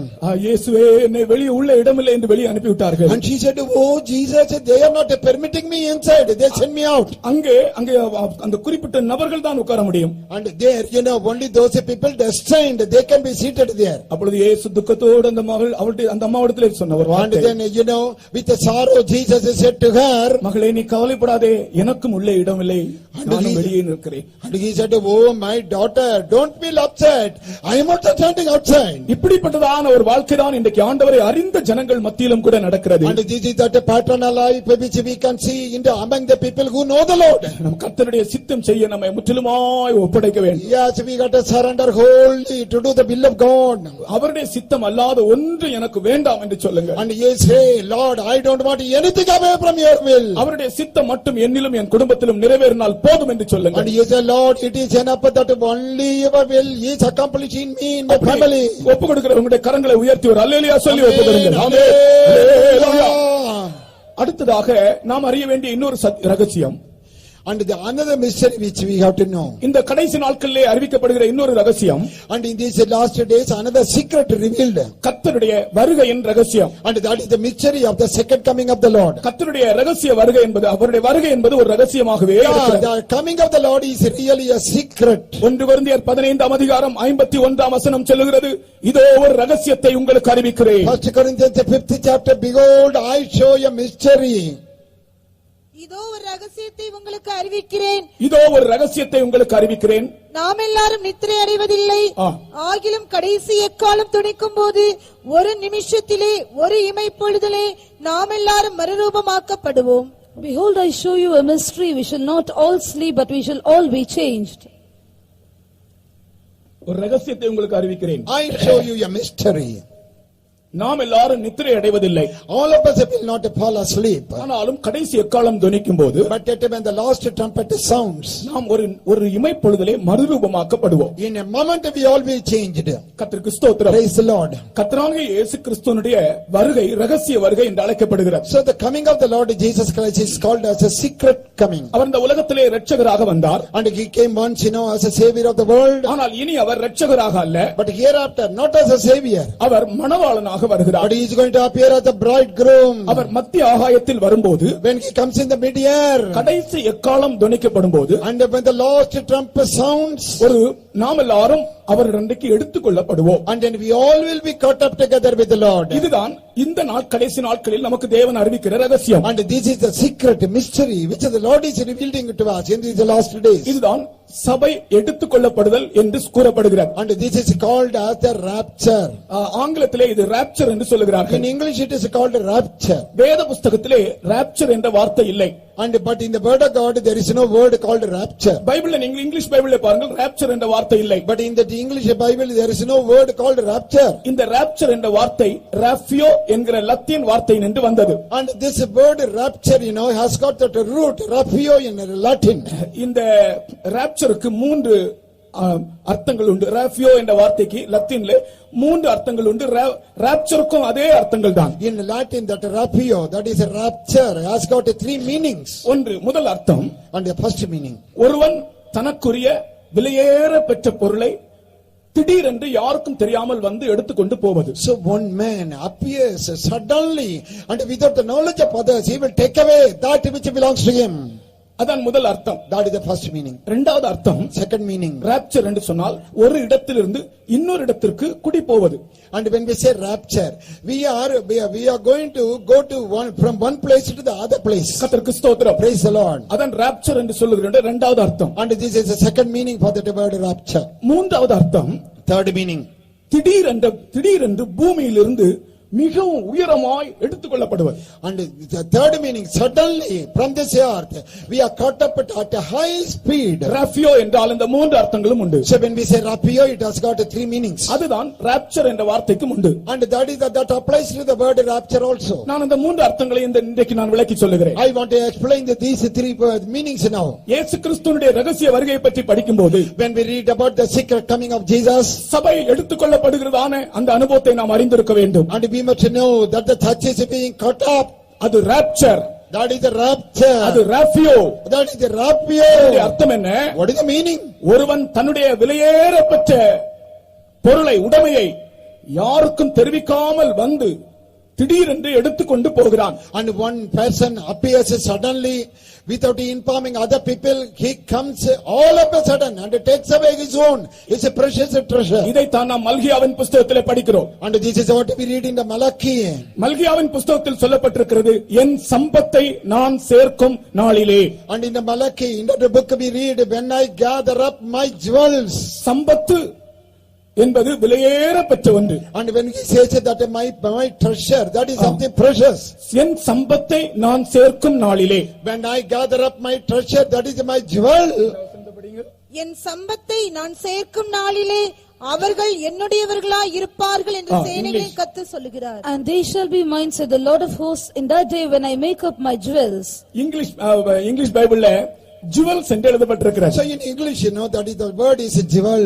இந்த jewels உடைய அர்த்தத்தை பார்க்கும்படியாக Chambers dictionary 21st century dictionary நான் பார்த்தேன். And what is the meaning of this word jewel? I turned to the pages of Chambers dictionary. கர்த்தருக்கு ஸ்தோத்திரம். Praise the Lord. அதிலே இந்த jewelsக்கு French word ரெண்டு வார்த்தைகள் எழுதப்பட்டிருக்கு. And root French word is there are two words for this word jewel. ஒன்று JUEL jewel. And the first is JUEL jewel. இன்னொரு வார்த்தை JOEL joel. And the second word is JOEL joel. என்னுடைய பேர் Joel, JOEL joel. இதை நான் படித்த உடனே எனக்கு ரொம்ப ஒரு மனசுக்கு ஒரு பயமாக இருந்தது. And when the second word is Joel, that is my name, but when I read this I was afraid in my mind. jewels என்று சொன்னால் அது French word ரெண்டு வார்த்தைகள், ஒன்று JUEL jewel, இன்னொன்று JOEL joel. And the French word jewel has got JOEL and JUEL. எனக்கு ஒரு பெரிய பயம் வந்தது. Then I was afraid very much. விலையேற பெற்ற சம்பத்து, விலையேற பெற்ற பொருள். And that is something very very precious. ஒரு பொருளுக்கும் சொல்லலாம், and it can be an object. விலையேற பெற்ற ஒரு மனிதனுக்கும் சொல்லலாம். And it can apply to a precious soul, a man. கர்த்தருக்கு ஸ்தோத்திரம். Praise the Lord. நான் பயந்தேன். I was afraid. நான் ஒரு வெறும் மாயமாக ஜோயல் என்றதான பெயர் அல்லாவிட்டால் ஜுவல் என்றதான பெயரை ஒரு வெளிப்படையாக மட்டும் நான் வைத்திருக்கிறேனா, நான் சம்பத்தாக இருக்கிறேனா என்ற ஒரு கேள்வி நான் அப்பொழுது பார்க்கும்போது எனக்குள்ளே உண்டானதை நான் தேவ சமூகத்தில் சொல்லுகிறேன். And then in the presence of the Lord I am telling that a question which arose in my mind, Lord, am I a hypocrite just bearing that name Joel, or do I have inward worthiness for that name? நீங்கள் சிந்தித்து பாருங்கள். அவர் தன்னுடைய சம்பத்தை சேர்க்கும்படி வருகிற நாளிலே நீ அவருடைய சம்பத்தாக இருப்பாயா? உன்னுடைய வாழ்க்கை அப்படிப்பட்ட ஒரு விலையேறப்பட்ட ஒன்றா இருக்கிறதா? You just imagine now, when the Lord comes up to make up his jewels, the treasure, will you be his treasure? Will you be his jewel? இது அவருடைய வருகை பற்றிய ரகசியம். And this is the mystery concerning the second coming. ஒருவன் தன்னுடைய வாழ்க்கையை அவருக்கு சம்பத்தாக மாற்றிக்கொண்டால் மட்டுமே அவன் அவருடைய ரகசிய வருகையில் எடுத்துக்கொள்ளப்பட A முடியும். person will be caught up in the secret coming of the Lord only when a person is changing his life as a precious jewel. கர்த்தருக்கு ஸ்தோத்திரம். Praise the Lord. நாம் அவருக்கு விலையேற பெற்றவர்கள். And we are his precious people. விலையேற பெற்றவர்கள். We are very precious. சம்பத்து என்று சொல்வதற்கு இன்னொரு வார்த்தை கூட சொல்லலாம் இங்கிலீஷ்ல, asset. And when we say that, there is another word also, asset. Asset என்ற வார்த்தை கூட சொல்லலாம். We can call that word asset ஒரு also. ஸ்தாபனத்திலே, ஒரு தொழிற்சாலையிலே, ஒரு ஸ்தாபனத்திலே ஒரு முக்கியமான விலையேறப்பெற்ற மிகவும் பிரயோஜனமான ஒரு ஆள் இருந்தால், அந்த ஸ்தாபனத்திற்கு மிகவும் லாபம் உண்டாக்கக்கூடிய ஒரு ஆள் இருந்தால், அந்த ஸ்தாபனத்துக்கு அவர் ஒரு asset. In an establishment or in a company, supposing a person is very, very important, very crucial for the running of that company, then he is an asset for the company. அந்த வார்த்தை தான் நமக்கு உபயோகிக்கப்பட்டிருக்கிறது. Yes, that word is applied for us. நீ கர்த்தருக்கு ஒரு அசெட்டாக இருக்கிறாயா? Are you an asset for the Lord? ஏனோ தானோ என்று ஜீவிக்கிற ஒரு வாழ்க்கை இருந்தால் அவருடைய ரகசிய வருகையில் நாம் மறுரூபமாக முடியாது. If we are negligent and careless in our personal life, then we will not be caught up when he comes. இந்த நாட்களிலே கர்த்தருடைய கிருபையை சார்ந்து கொள்ளுங்கள். In these days, lean upon the grace of God. ஒருவன் தனக்கு சொந்தமான விலையேறப்பெற்ற வஸ்துவை திடீரென்று வந்து யாருக்கும் சொல்லாமல் எடுப்பதுதான் rapture. And the rapture is that when a person appears suddenly without informing anybody, takes away that precious thing to himself. Rapture என்ற வார்த்தைக்கு இன்னொரு அர்த்தம், Other meaning for that word rapture, ஒரு இடத்திலிருந்து இன்னொரு இடத்திற்கு குடி போவது, displacing from one place to another கர்த்தருக்கு place. ஸ்தோத்திரம். That praise the Lord. அதுதான் சம்பவிக்க போகிறது. That is what is going to happen. இந்த உலகம் அல்ல நாம் குடியிருக்க வேண்டிய உலகம். And this is not our citizenship here. இந்த உலகம் அல்ல நாம் தங்க வேண்டிய இடம். And this is not the world where we have to continue. முழு உலகமும் அழிவுக்கு The வைக்கப்பட்டிருக்கிறது. whole world is reserved for destruction. வானங்கள் மடமட என்று அகன்று போகும். And the heavens will disappear suddenly. பூமி வெந்து உருகி போகும். And the earth will get melted down. இந்த பூமி அழிவுக்கு என்று And வைக்கப்பட்டிருக்கிறது. this world is reserved for destruction. இதெல்லாம் நாம் ஜீவிக்க வேண்டிய இடம். This is not the place where we have to continue. கர்த்தராகிய இயேசு சொன்னார், நான் உங்களுக்கு ஒரு இடத்தை ஆயத்தம் பண்ண The போகிறேன். Lord Jesus said, I go to prepare a place for you. நமக்காக அவரே ஒரு இடத்தை ஆயத்தம் பண்ணி கொண்டிருக்கிறார். Yes, the Lord Jesus is preparing a place for us. அந்த இடத்தை ஆயத்தம் பண்ணின பின்பு Once he prepares that place for us, திரும்பி வந்து he will come back, நீங்கள் என்னோடு இருக்கும்படியாக that he may be with me. நான் உங்களை சேர்த்துக் கொள்வேன். I will receive you to myself. இதுதான் ஆண்டவருடைய வாக்குத்தத்தம். This is the promise of the Lord. ஒரு நாள் நான் என் காரை ஓட்டிக்கொண்டு வந்து கொண்டிருந்தேன். One day I was driving my car and returning. ஒரு ஸ்கூல் விட்டு பிள்ளைகள் எல்லாம் போய் கொண்டிருந்தார்கள். And the students, they were coming out of the school. பிள்ளைகள் எல்லாம் போய்விட்டார்கள். And all the children are left. கேட்ல ஒரு பையன் மட்டும் நின்று அழுது கொண்டிருந்தான். But I saw one young boy standing at the wayside. சின்ன பையன், A young boy, a small boy standing there on the roadside and crying. அவன் ஒரு அந்த ஸ்கூல்ல உள்ள ஒரு வாட்ச்மேனோ யாரோ பக்கத்துல நிற்கிறார்கள். And a watchman or somebody in that school was standing nearby. அவன் ஏன் இப்படி இவ்வளவு அழுகிறான் என்று சொல்லி நான் வண்டியை நிறுத்தி வண்டியில இருந்தே கவனித்துக் கொண்டே இருந்தேன். Then I wanted to know why this boy is crying so much. Then I stopped my car and listening. இந்த பையனுக்கு என்ன சம்பவிக்கிறது? What happened to this small boy? கொஞ்ச நேரம் கவனித்துக் கொண்டே இருந்தேன். For a while I was looking. திடீர் ஒரு பென்ஸ் கார் வந்து நின்றது. And suddenly a Benz car stopped there. அதுல இருந்து ஒரு ஆள் இறங்கினார். And one man alighted from there. நான் இறங்கி அந்த இடத்துக்கு போனேன், என்ன சம்பவிக்கிறது? I also alighted and went to that place to see. அவரை பார்த்த உடனே அப்பா டாடின்னு சொல்லி இந்த பையன் கை உயர்த்தி டாடின்னு சொன்னான். And the moment this young boy saw that man, he stretched both his hand and he said, Daddy. அவர் அந்த பிள்ளை அப்படியே அணைத்து எடுத்து, மகனே டிராபிக் ஜாம் ஆகி போச்சுடா, அதனால தான் நான் லேட்டா வந்தேன். அப்பாவுக்காக காத்து இருந்திருக்கிறேன், அப்பா கார்ல வருவார் கொண்டு போவார் என்று லேட் ஆகி போச்சு. And that young boy, he was eagerly coming for the arrival of his father. The father said, oh my child, it was the traffic jam, that is why I was a bit late. கர்த்தராகிய இயேசு கிறிஸ்து வருவதற்கு traffic jam ஒன்றுமில்லை, நாம் தான் ஜாமா இருக்கிறோம். And for the arrival of the Lord Jesus, there is no traffic jam, but we are the jam preventing. அவருடைய வருகை தாமதம் என்று சொல்லாமல் நீடிய பொறுமை என்று சொல்லுங்கள். And don't say it is delayed, but it is the long suffering of Jesus. அவருடைய வருகை தாமதிக்கிறது என்று சொல்லாமல் நீடிய பொறுமையாய் அவர் இருக்கிறார் என்று சொல்லுங்கள். And his coming is not delayed, but you say the Lord is showing a long இந்த காலையிலே கர்த்தருடைய வருகை இருந்திருந்தால் நீயும் நானும் எடுத்துக்கொள்ளப்பட்டிருப்போமா? Supposing the coming of the Lord had been in this morning, will you become, had you been caught up and will I have been caught up? இது கடைசி காலம். This is the last day. இனி இப்படி ஒரு Bible study உண்டோ என்று தெரியாது. We do not know whether we will have another Bible study like இது this. கடைசி பைபிள் ஸ்டடி என்று எடுத்துக்கொள்ளுங்கள். And assume that this is the last Bible study. கர்த்தருடைய வருகை மிகவும் சமீபம். Yeah, the coming of the Lord is very near. நாம் இந்த உலகத்திலிருந்து இன்னொரு உலகத்துக்கு ஜீவிக்க போக வேண்டும். We are going to live in another world, leave this world. அதுதான் rapture. That is rapture. அதுதான் நமக்காக இயேசு ஆயத்தமாக்கின இடம். That is the place which Jesus has prepared for us. அந்த இடம் எப்படி நீ சுதந்தரிக்க முடியும்? How you can inherit that place? எப்படி சுதந்தரிக்க முடியும்? How you can possess that place? நீ இந்த உலகத்தில் எப்படி ஜீவிக்கிறாயோ அதற்கேற்றபடிதான் அந்த இடம் உனக்கு அமையும். Even as you live in this world, accordingly that place will be set in. ஆகையினால் தான் தேவனுடைய ஆவியினால் தேவ சித்தம் செய்து ஜீவியுங்கள். And with the help of the Holy Spirit to do the will of God and live. கர்த்தருடைய வருகைக்காக ஒவ்வொரு நாளும் ஆயத்தத்தோடு பயத்தோடு நடுக்கத்தோடு பரிசுத்தத்தோடு ஜீவியுங்கள். With the fear, trembling, holiness and preparation every day live for the coming of the Lord. பரிசுத்தம் இல்லாமல் ஒருவனும் கர்த்தரை தரிசிப்பதில்லை. Without holiness no man will be able to see the face of God. சுத்த இருதயம் உள்ளவர்கள் தான் தேவனை தரிசிக்க முடியும். Only the people with a pure heart can behold the Lord. இருதயத்தில் சுத்தம் உள்ளவர்கள் பாக்கியவான்கள், அவர்கள் தேவனை தரிசிப்பார்கள். Blessed are the pure in the heart, they shall see the Lord. பெங்களூர்ல இருந்து சென்னைக்கு போகிற வழியில ஒரு மலை இருக்கிறது.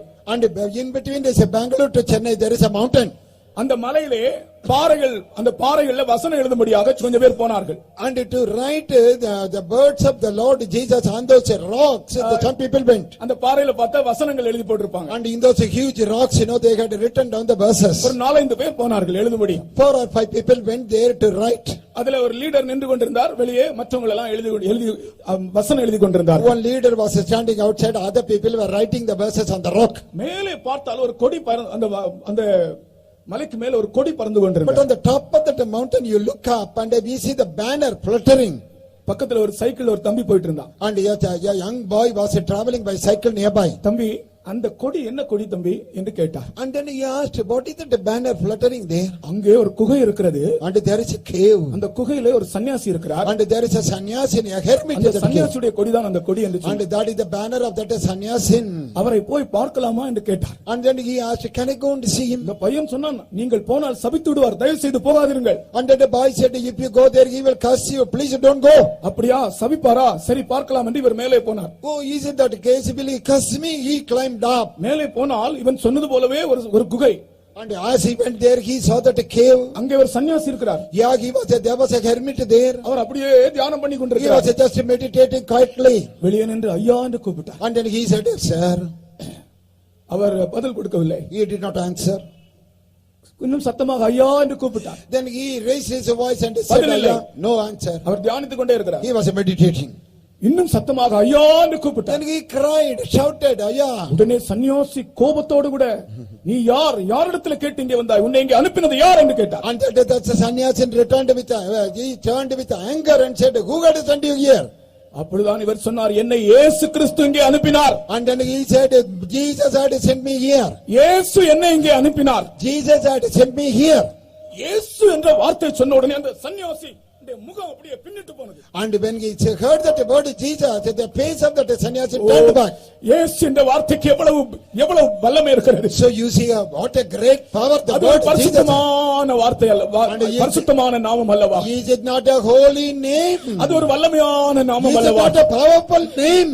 அது ஒரு கருத்துள்ள நாமம் அல்லவா. Yes, that is the name with the meaning. அது எல்லா நாமங்களுக்கும் மேலான ஒரு நாமம் அல்லவா. That is the name above all other names. உங்கள் கஷ்டங்களிலே இயேசு என்று சொல்லி பாருங்கள். In your difficulty you say Jesus. பிரதிகூலங்கள் வரும்போது இயேசு என்று உச்சரித்து பாருங்கள். At the time of contrary situation say Jesus. ஒரு நாள் ஒரு வழியிலே ஒரு அம்மா ஒரு பிள்ளையோடு போய் கொண்டிருந்தாளாம். One old woman was going with a child in a forest way. வழியிலே சிங்கம் வந்ததாம். And the lion came before. சிங்கம் வந்தோனே அந்த அம்மா ஐயோ ஜீசஸ் என்று சொல்லி கத்துனாங்களாம். And she saw that the lion and cried out Jesus. உங்களுக்கு தெரியுமா, சிங்கம் வந்து நாயை போல இப்படி வந்துட்டு திரும்பி போகாது. And do you know, நாய் தான் அப்படி திரும்பி போகும். do you know this, when the lion is coming to face, it will not return like a dog. Jesus என்று சொன்ன உடனே அந்த சிங்கம் அப்படியே திரும்பி போய் விட்டதாம். And the moment the old woman shouted Jesus, the lion went away. நான் இதை ஒரு சபை சபையிலே பிரசங்கத்திலே சொன்னேன். And in a preaching, in a message I told in a church. கொஞ்ச நாளைக்கு பிறகு ஒரு வீட்டுக்கு நான் விசிட்டிங் போன போது, After a few days when I visited a home, ஒரு சின்ன கேர்ள், ஒரு சின்ன ஒரு பாப்பா,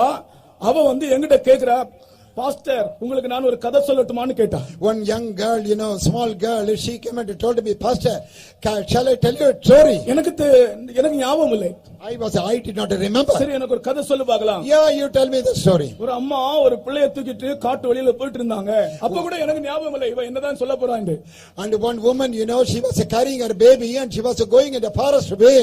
அப்போ சிங்கம் வந்தது. At the time a lion came. அப்போ ஜீசஸ் ன்னு கத்துனா. And that woman shouted Jesus.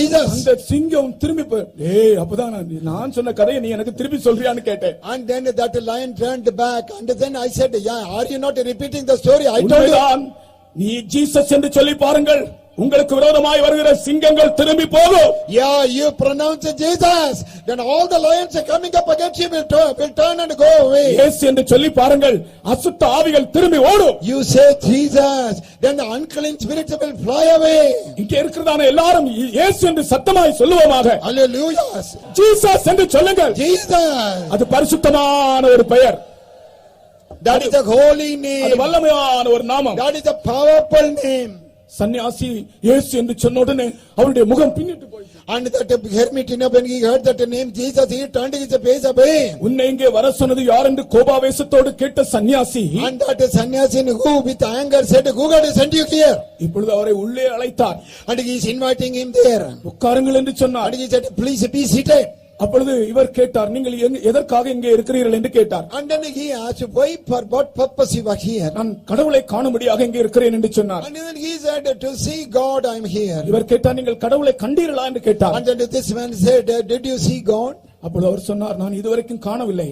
And then he answered, no, till this moment I cannot see God. உடனே இந்த சகோதரன் சொன்னார், இருதயத்தில் சுத்தமுள்ளவர்கள் பாக்கியவான்கள், அவர்கள் தேவனை தரிசிப்பார்கள். And immediately this believer said, see, blessed are the pure in the heart, they shall see God. இந்த வசனத்தை கேட்ட உடனே இந்த சன்னியாசி அழுதார். And the moment that the Sannyasin heard this word, he wept. மிகவும் கசந்து அழுதார். And he wept really bitterly. நான் ஒரு பாவி என்று சொன்னார். And he said, I am a sinner. என் இருதயத்தில் சுத்தம் இல்லை என்று சொன்னார். And he said, there is no purity in my heart. நான் ஒரு சன்னியாசியாக இருக்கிறேன், ஆனால் என் இருதயத்தில் சுத்தம் இல்லை. See, I am a hermit, but my heart is not pure. வெளிப்படையாக நான் ஒரு சன்னியாசியாக இருக்கிறேன், ஆனால் என் இருதயத்தில் சுத்தம் இல்லை. Outwardly I am a sannyasin, but there is no purity inside. அவரிடத்தில் யாருமே ஒன்று சொல்லாமலேயே அவர் தன் பாவங்களை எல்லாம் அறிக்கை செய்ய தொடங்கினார். Nobody came to know, came to him to point out his sins, but he confessed his sins. எவ்வளவு மணி நேரங்கள் அங்கே ஓடினது. And this few hours Swiggy's went there. நடந்தது என்ன தெரியுமா? You know what happened? அந்த சன்னியாசி இயேசுவை ஏற்றுக்கொண்டார். And that the sannyasin accepted Jesus. ரட்சிக்கப்பட்டார். He was saved. வெளியே வந்தார். He came out. பறந்து கொண்டிருந்ததே ஒரு கொடி. And that banner, which was flying. அந்த கொடியை பிடுங்கினார். And he just plucked it out. வீசி எறிந்தார். He threw it away. இப்பொழுது எனக்குள்ளே இயேசு கிறிஸ்துவின் அன்பின் கொடி பறக்கிறது என்று சொன்னார். And he said, within me, that the banner of the love of Jesus. Hallelujah. Hallelujah. இருதயத்தில் சுத்தமுள்ளவர்கள் பாக்கியவான்கள், அவர்கள் தேவனை தரிசிப்பார்கள். Blessed are the pure in the heart, they shall see the Lord. உன் இருதயத்தில் சுத்தமாய் இருக்கிறாயா? Are you pure in your heart? உன் மனதில் கரைப்படாமல் ஜீவிக்கிறாயா? And do you not have any pollution in your mind? அப்பொழுதுதான் அந்த இடத்துக்கு நீ போக முடியும். Then only you can go to that place. அது மட்டுமல்ல, not only that, இந்த rapture என்ற வார்த்தையினுடைய அர்த்தம் என்ன? What is the meaning of this word rapture? மூன்றாவது அர்த்தம், third meaning, திடீரென்று பூமியிலிருந்து மிகவும் உயரமாய் எடுத்துக்கொள்ளப்படுவது. And suddenly to a very high place being snatched away. கர்த்தருக்கு ஸ்தோத்திரம். Praise the Lord. எனக்கு அதை ஒரு பாஸ்டர் செய்து காட்டினார். And your pastor demonstrated this. நான் அதை இந்த இதை பற்றி பேசும்போதெல்லாம் நான் அதை சொல்வது உண்டு. And whenever I speak on this, I used to say that. நீங்கள் விளங்கிக் கொள்ள முடியாய் சொல்லுகிறேன். That you may understand it. எனக்கு ஒரு பாஸ்டர், தம்பி ராப்சர் என்றால் என்ன தெரியுமா, நான் உனக்கு செய்து காட்டுகிறேன் என்று சொன்னார். And then one pastor said, brother, do you know what is rapture? I demonstrate. அவர் ரூமுக்குள்ள போய் ஒரு டப்பா நிறைய குண்டூசிகளை கொண்டு வந்தார். குண்டூசி. He went into a room and then he had a box of these pins, அதை மேசை மேல கொட்டினார். And he poured them on the table. ஒரு பவர்ஃபுல் மேக்னெட் கொண்டு வந்தார். And he brought a powerful magnet. அந்த மேக்னெட்டை அப்படியே மேல இருந்து அப்படியே கீழே கொண்டு வந்தார். And he was bringing that magnet from above down. ஒரு certain distance வந்த உடனே, அந்த ஒரு குறிப்பிட்ட தூரம் வந்த உடனே அந்த டேபிள்ல இருந்து அந்த பின்ஸ் எல்லாம் ராப்சர் மேலே எடுத்துக்கொள்ளப்பட்டது. Hallelujah. That the magnet came down at a particular distance, and then all the pins on the table, suddenly they were attached to that our magnet. சொன்னார், this is called rapture என்று சொன்னார். Then he said, this is called rapture. This is called rapture. This is called rapture. இதுதான் இயேசு கிறிஸ்துவினுடைய வருகையிலும் நடக்கும். And this is what is going to happen in the coming of the Lord. அவர் மத்தியாகாயத்தில் வரும்போது, When the Lord appears in the mid heaven. ஒரு இமைப்பொழுதிலே, ஒரு நிமிஷத்தில் என்று தமிழில் எழுதப்பட்டிருக்கிறது, ஒரு நிமிஷத்தில், ஒரு நிமிஷத்துக்கு 60 நொடி. Not in a minute, because there are 60 seconds in a minute. ஒரு நொடிக்கு 3 முறை இமைக்கலாம். நீங்க வீட்ல போய் செய்து பாருங்க. And in a moment we can wink our eyelid 3 times. ஒரு செகண்டுக்கு நீங்கள் 3 முறை கண் இமைக்கலாம். And you can wink 3 times in a second. நீங்க அதை சோதிக்க வேண்டும்னா, பார்க்க டெஸ்ட் பண்ண வேண்டும்னா, உங்க வீட்ல போய் அந்த கிளாக் பக்கத்துல இருந்து டக்கு டக்கு டக்குன்னு சொல்லி அந்த கிளாக் முள்ளு போகுதே, அதனுடைய ஒரு செகண்டுக்கு முன்னால நீங்க ஒரு செகண்ட்ல 3 முறை கண்ணை இமைக்கலாம். அந்த இமைப்பொழுதிலே நாம் எல்லாரும் மறுரூபமாக்கப்பட்டு, So in the wink of the eye we all will be changed and caught up. கர்த்தருக்கு ஸ்தோத்திரம். Praise the Lord. அதுதான் rapture. That is rapture. எடுத்துக்கொள்ளப்பட போகிறோம். We are going to be gathered up. இது ஒரு ரகசியம். This is a mystery. எந்த ஸ்தாபனங்களும் போதிப்பதில்லை. No establishment is எந்த கல்வி நிறுவனங்களும் போதிப்பதில்லை. No educational institute is teaching. எங்கேயும் இதை பற்றிய பாடங்கள் இல்லை. And nobody is being taught us a lesson. இந்த ரகசியத்தை பற்றி சபையில் மட்டும்தான் போதிக்கப்படுகிறது. Only in the church this mystery is preached. கர்த்தருக்கு ஸ்தோத்திரம். Praise be to the Lord. இதை நீங்கள் அறிய வேண்டும் என்றால், If you want to know this, நீங்கள் சபையோடு ஐக்கியப்பட்டு தேவ சித்தம் செய்கிற ஜனங்களாய் மாறுங்கள். you must be united with the church. You must be the people doing the will of God. நாம் ஒரு இமைப்பொழுதிலே மறுரூபம் அடைந்து எடுத்துக்கொள்ளப்பட வேண்டிய ஜனங்கள். And we are the people who will be caught up in a moment. இதான் அவருடைய வருகையின் ரகசியம். And this is the mystery of his coming. இந்த ரகசியத்தை கடைசி நாட்களிலே தேவன் நமக்கு போதித்துக் கொண்டே இருக்கிறார். This mystery the Lord is teaching to us in these last days. கர்த்தருடைய வருகை சீக்கிரமா இருக்கிறபடியால், The coming of the Lord is so close. உங்களுடைய பாவங்களை அறிக்கையிட்டு, Confess your sins. அபிஷேகம் பெறாதவர்கள் அபிஷேகம் பெற்று, Those of you not anointed, receive that anointing. தேவ சித்தம் செய்ய உங்களை ஒப்புக்கொடுங்கள். Surrender to do the will of God. இது கடைசி காலம். This is the last time. கடைசி காலத்தின் கடைசி நேரத்திலே நாம் இருக்கிறோம். We are coming in the last minute of the last இனி day. நமக்கு நாட்கள் இல்லை. We do not have many days before us. ஆகையால் எப்படியாகிலும் ஆண்டவருடைய வருகையில் நான் எடுத்துக்கொள்ளப்பட வேண்டும் என்று விரும்புகிறவர்கள், And therefore those of you who long to be caught up in the coming of the Lord, இருதயத்தில் சுத்தம் உள்ளவர்களாக மாறுங்கள். and be changed as a pure in the heart. பரிசுத்தம் உள்ளவர்களாய் மாறுங்கள். Be holy in the heart. ஒரு சிறிய தவறு கூட வாழ்க்கையில் இருந்தால் அதை அறிக்கை செய்யுங்கள். If there is a small fault in the life, then confess that. தவறு செய்யாமல் ஜீவிக்க முடியுமா என்று ஒரு கேள்வி இருக்கிறது. Yeah, there is a question. Can I live not committing any sin? தவறு செய்யாமல் ஜீவிக்க முடியும் ஆண்டவர் அருமையானவர்களே. Yes, beloved, it is possible to live பரிசுத்த ஆவியானவர் without நம்மை நடத்தும் போது அப்படி ஜீவிக்க முடியும். When the Holy Spirit is guiding us, we can live like that. ஒரு தாடிக்கார ஐயாவை நான் சந்தித்தேன். I saw a man with a huge beard. அவர் ஒரு வெள்ளை தாடி இருக்கிறது, பெரிய தாடி. Yeah, he was having a big beard. முழங்கால்ல நின்று அவர் கை அடித்து பாடுவார். And he would be standing on the knees, clap the hand and sing. அவரிடத்தில் ஒரு நாள் நான் கேட்டேன், And then I asked him one day, ஐயா எப்படி இருக்கிறீர்கள் என்று கேட்டேன். and then I asked him, sir, how are you? அவர் எனக்கு சொன்ன பதில் என்ன தெரியுமா? You know the reply he gave? ஐயா, ஆவியானவர் என்னை அருமையாக நடத்துகிறார். And he said, oh sir, oh pastor, the எனக்கு Spirit அந்த of the Lord, வார்த்தையை மறக்கவே முடியாது. Spirit of the Lord is leading me ஆவியானவர் beautifully. என்னை அருமையாக நடத்துகிறார். Beautifully, Spirit of the Lord is leading me. உன்னையும் என்னையும் அருமையாக நடத்துவார் ஆவியானவர். And the Spirit of the Lord will lead you and me beautifully. ஒரு மிஸ்டேக்ஸ் இல்லாத ஜீவியம் நாம் செய்ய முடியும். We can lead a life without any mistake. ஒரு பரிசுத்தவான் எனக்கு சொல்லிக் கொடுத்த வார்த்தையை சொல்லுகிறேன். I want to tell you what a saint of God told me. Human error என்று ஒன்று இருக்கிறது. Human There error. is something called human error. ஒருவன் தெரியாமல் விடுகிற mistakes. Ignorantly committing a mistake. ஆவியானவர் நம்மை நடத்தும் போது அந்த ஹியூமன் எரர் கூட நம்முடைய வாழ்க்கையில் வராது என்று ஒரு தேவனுடைய மனுஷன் எனக்கு சொல்லிக் கொடுத்தார். One man of God told me, when the Spirit of the Lord is guiding us, even that human error will not appear. கர்த்தருடைய வருகை சீக்கிரமா இருக்கிறபடியால், Because the coming of the Lord is at hand. தேவ சித்தம் செய்ய உங்களை ஒப்புக்கொடுங்க. Surrender to do the will of God. சீக்கிரமா இயேசு வருவார். Yes, sure. Suddenly Jesus will come. அது ஒரு பயங்கரமான நாளாக இருக்கும். That will be a terrible day. கர்த்தர் வருகையிலே நாம் கைவிடப்படக்கூடாது. We should not be forsaken, left behind in the coming of the Lord. கர்த்தர் வருகையிலே நாம் எடுத்துக்கொள்ளப்பட வேண்டும். We must be caught up when the Lord Jesus comes. கண்ணீர் விட்டு அழுங்கள், And shed tears and cry. புலம்புங்கள். You lament. ஓ தேவ சமூகத்தில் காத்திருங்கள். And wait in the presence of the Lord. அதிகமாய் ஜெபம் பண்ணுங்கள். Pray more and more. கடந்த நாட்களை விட இந்த நாட்களில் அதிகமாய் ஜெபம் You பண்ணுங்கள். pray more than you prayed in the past. யோசுவா பழைய ஏற்பாட்டின் காலத்திலே சொன்னாரே, And Joshua in the Old Testament time he said, நானும் என் வீட்டாருமோ என்றால் கர்த்தரையே சேவிப்போம். but I and my family will serve only the Lord. நீ சொல்ல முடியுமா உன்னுடைய குடும்பத்தை பற்றி? Can you say that about your family?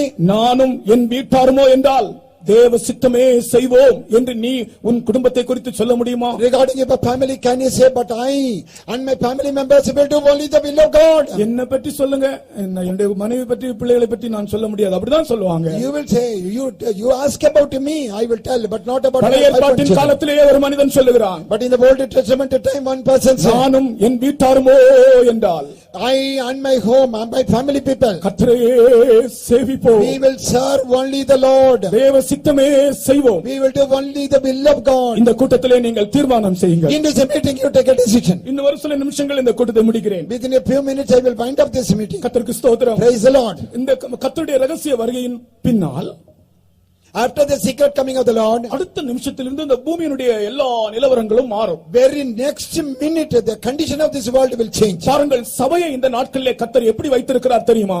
You know how the Lord is keeping his church these days? முள்ளுகளுக்குள்ளே லீலி புஷ்பம் போல, As the lily among the thorn. Lily புஷ்பமாகிய தன்னுடைய பரிசுத்தவான்களை அவர் சேர்த்துக் கொண்ட பிறகு, And once that the Lord is taking away his saints, the lilies, இந்த உலகம் எல்லாம் வெறும் முள்ளுக்காடாய் மாறும். the whole world will be full of thorns and briar.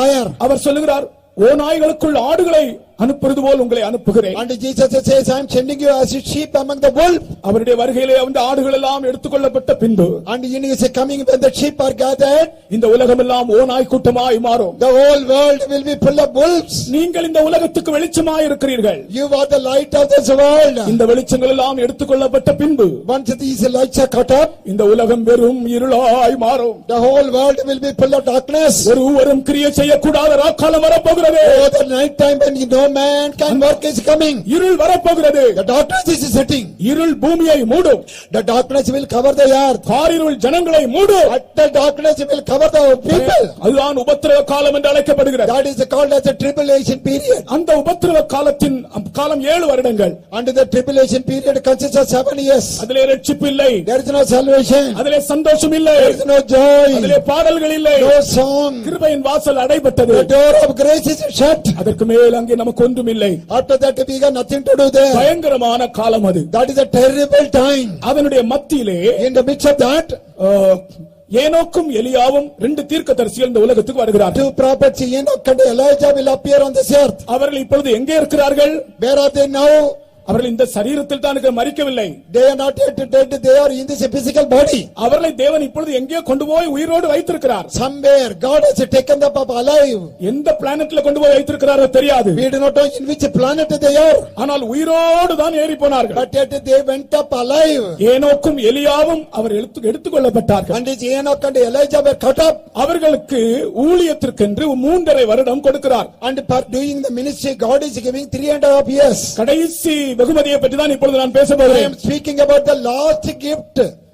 இந்த ஏனோக்கும் எலியாவும் இந்த உலகத்திலே வரும்போது, When this Enoch and Elijah appear on this earth, இயேசு கிறிஸ்துவினுடைய ரகசிய வருகைக்கு பின்பு 3.5 வருடத்துக்கு பிறகு இவர்கள் இந்த பூமிக்கு வருகிறார்கள். after the secret coming of the Lord, after 3.5 years, these 2 prophets will come on this earth. இவர்கள் தங்களுடைய ஊழியத்தில் மிகவும் வைராக்கியமாக இருப்பார்கள். These people will be very jealous in their ministry. கர்த்தருக்கு ஸ்தோத்திரம். Praise the Lord.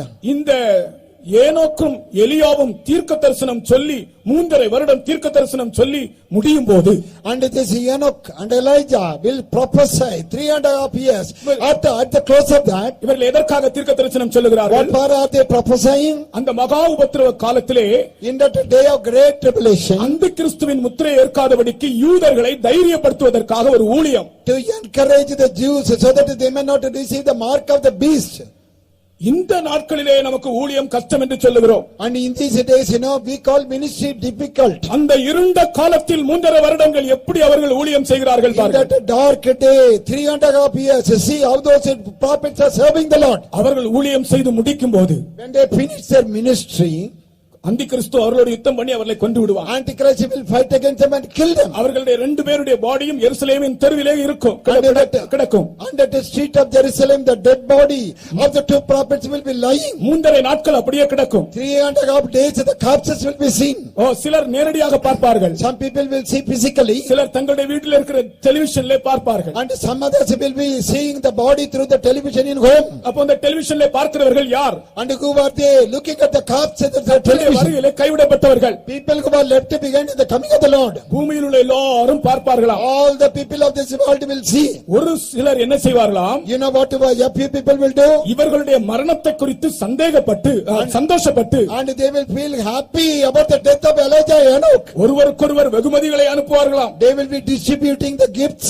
மனுஷனுடைய இருதயம் பாருங்கள், அந்தி கிறிஸ்துவின் ஆவியினால் எவ்வளவு வஞ்சிக்கப்பட்டது. And look at the heart of man, how much deceived it is by the spirit of the Antichrist. தீர்க்கதரிசிகளின் மரணத்தை குறித்து சந்தோஷப்பட்டு அனுப்புகிற வெகுமதி. These are the gifts sent by the people of the world when they feel happy about the death of the prophet. அதிலே கர்த்தர் சந்தோஷப்படுவாரா? And will God feel happy about the death? எப்படி இருக்கும் பாருங்கள். See how tragedy. நாமும் கூட ரொம்ப ஜாக்கிரதையாக இருக்க வேண்டும். And we also must be careful. யாருக்காக ஒரு gift கொடுக்கும்போது, when we give a gift to somebody, அதை ஒரு நல்ல நோக்கத்தோடு கொடுக்க வேண்டும். with a good purpose we must give. கர்த்தர் மகிமைப்படும்படியாய் கொடுக்க வேண்டும். And that God may be glorified we must give. கர்த்தர் விசனப்படும்படி ஒரு ஆளுக்கு ஒரு gift நாம் கொடுக்க கூடாது. We should not give the gift to grieve the heart of God. அதை நிச்சயப்படுத்திக் கொள்ளுங்கள். And make sure ஒரு ஆளுக்கு ஒரு gift நாம் கொடுக்கும்போது, when we are giving a gift to somebody, அதுல ரெண்டு ஆவி இருக்கிறது. there are two spirits. ஒன்று அந்தி கிறிஸ்துவின் ஆவி, one is a spirit of Antichrist, இன்னொன்று கிறிஸ்துவின் ஆவி. and the second is a spirit of Christ. ஆண்டவருடைய நாமத்தின் மகிமைக்காக நாம் gift கொடுக்கலாம். And we can give the gift to the glory of the name of God.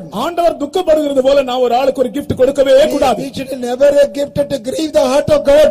கடைசியில் எல்லா ஜனங்களும் இந்த தீர்க்கதரிசிகள் கொல்லப்பட்டதற்காக சந்தோஷப்பட்டு வெகுமதிகளை கொடுப்பார்கள். Finally all the people in this world they felt rejoicing and they gave gifts because the prophets had died. அந்த நாட்களிலே நாம் இருக்க கூடாது. In those days we should not remain. இயேசுவின் வருகையிலே நாம் எடுத்துக்கொள்ளப்பட வேண்டும். But we should be caught up in the coming of the Lord. கண்களை மூடுவோமாக. Close your eyes. இப்பொழுது கர்த்தர் நம்முடைய மத்தியிலே ஒரு வல்லமையான அபிஷேகத்தை அனுப்ப போகிறார். Yeah, the Lord is going to send a mighty anointing among us now. நம்முடைய மத்தியிலே ஒரு பெரிய தேவ சமூகம் உலாவிக் கொண்டிருக்கிறது. Yeah, a mighty presence of the Lord is working in our midst. ஆமென். கர்த்தர் உங்களை தொடுகிறார். The Lord is touching you.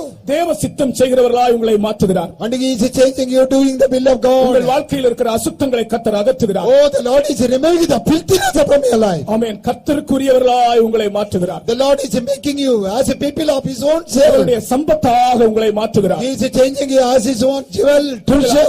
ஆண்டவரிடத்தில் இப்பொழுது நீங்கள் எல்லாரும் பேச வேண்டும். And you must now speak unto the Lord. ஆமென். ஏதோ ஒரு காரியத்தை நாங்கள் உங்களுக்கு செய்கிறோம் என்று நீங்கள் Do நினைக்காதீர்கள். not think we are doing something for you.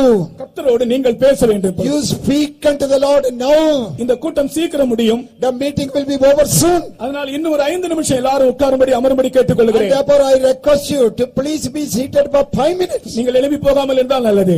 And it is better that you do not leave உங்களுடைய now. கண்களை மூடுங்கள். Please close your eyes. கர்த்தர் உங்களை தொடுகிறார். The Lord is touching கர்த்தருடைய you. வல்லமை உங்களை The தொடுகிறது. power of the Lord is touching you. கர்த்தருடைய கிருபை உங்களை தொடுகிறது. The grace of the Lord is touching you. நம்முடைய மத்தியிலே கர்த்தர் உலாவிக் In கொண்டிருக்கிறார். our midst the Lord is moving. பரிசுத்த ஆவியானவர் உலாவிக் கொண்டிருக்கிறார். Oh, Holy Spirit is moving among us. நீ அவருக்காக வாழ விரும்புகிறாயா? Do you want to live for the Lord? கர்த்தருடைய சித்தம் செய்ய விரும்புகிறேன் என்று நீங்கள் சொல்லுங்கள். And you say, I want to do the will of God. கர்த்தர் உனக்காக கிரியை செய்கிறார். And the Lord will do his work for you. உன்னுடைய குடும்பத்தில் இருக்கிற எல்லா பிரச்சனைகளையும் மாற்றுகிறார். Yeah, the Lord is taking away all the problems in உன்னுடைய your heart. வியாதிகளை He சுகமாக்குகிறார். is healing your sickness.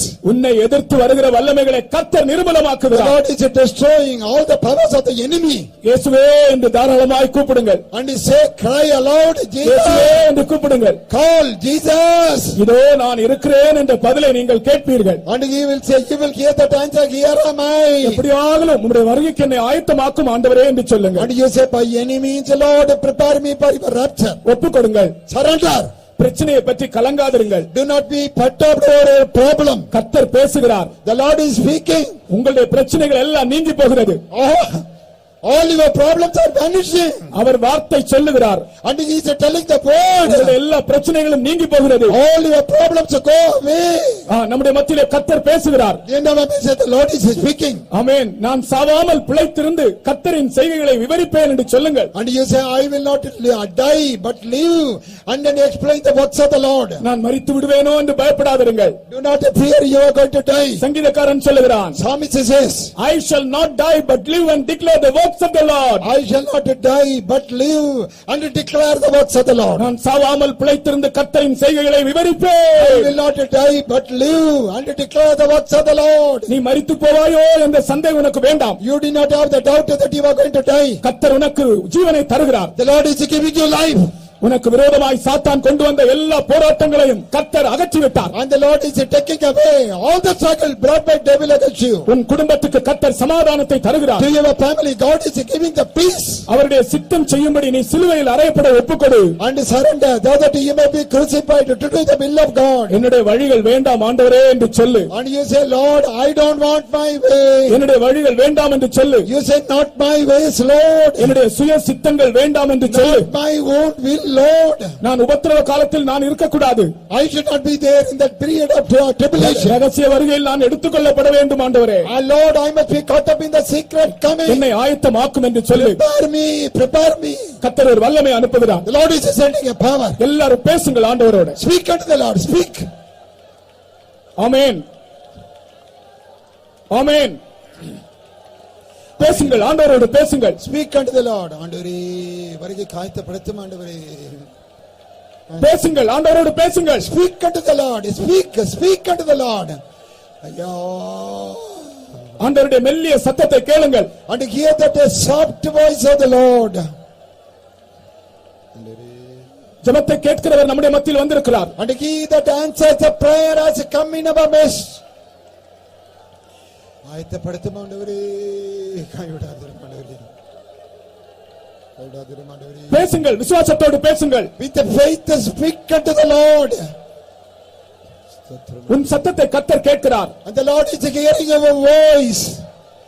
ஐயா ஆமென். ஆயத்தமாக்கும் ஆண்டவரே. ஊழியக்காரங்கள் பேசுங்கள் கர்த்தரோடு. Servants of God speak unto the Lord. ஆயத்தமாக்கும் ஆண்டவரே. Get me ready, Lord. Prepare us about the rapture. உன்னுடைய சத்தத்தை கர்த்தர் கேட்கிறார். Lord is hearing your voice. கர்த்தர் உனக்காக கிரியை செய்யும்போது நீ பயப்பட வேண்டிய அவசியம் என்ன? Why should you be afraid when the Lord is working for you? என் இயேசுவே என்று கூப்பிடு. You say, my Jesus. இயேசுவின் நாமத்தை விசுவாசத்தோடு உன் வாயிலே உச்சரிப்பாயாக. And pronounce the name of Jesus with faith. சிங்கங்கள் திரும்பி ஓடும். The lions will turn back and run away. சிங்கங்கள் திரும்பி ஓடும். The lions will turn around and go away. அந்த நாமம் உனக்கு ஜெயத்தை தருகிற நாமம். That name will give you the victory. உன் சரீரத்துக்கு சுகத்தை தருகிற நாமம். That name will give you healing for your body. சந்தேகப்பட வேண்டாம். Do not doubt. சந்தேகப்பட வேண்டாம். Don't doubt. இயேசுவிடத்தில் பேசுங்கள். Speak unto Jesus. கண்ணீர் விட்டு கதறி அழுங்கள். And cry, lament. மீனோடவரே வருகை காய்த்தப்படுத்தும் ஆண்டவரே. சத்தமாய் பேசுங்கள். சத்தமாய் பேசுங்கள். மௌனமாக அல்ல. Speak loudly unto the Lord. ஆமென். ஆண்டவரே வருகை காய்த்தப்படுத்தும்படியாய் வேண்டிக் கொள்கிறோம் ஆண்டவரே. ஜெபியுங்கள். ஜனங்களுக்காக ஊழியக்காரர்கள் எல்லாரும் ஜெபியுங்கள். Pray. ஐயா ஆமென். ஹalleluya. என்னை முற்றும் ஒப்புவித்தேனே ஏற்று என்று நடத்துவீரே ஸ்தோத்திரம். என்னை முற்றும் ஒப்புவித்தேனே ஏற்று என்று நடத்துவீரே ஸ்தோத்திரம். எப்படியாயினும் வருகிறீரே ஈடு என்னை சேர்த்திடுமே.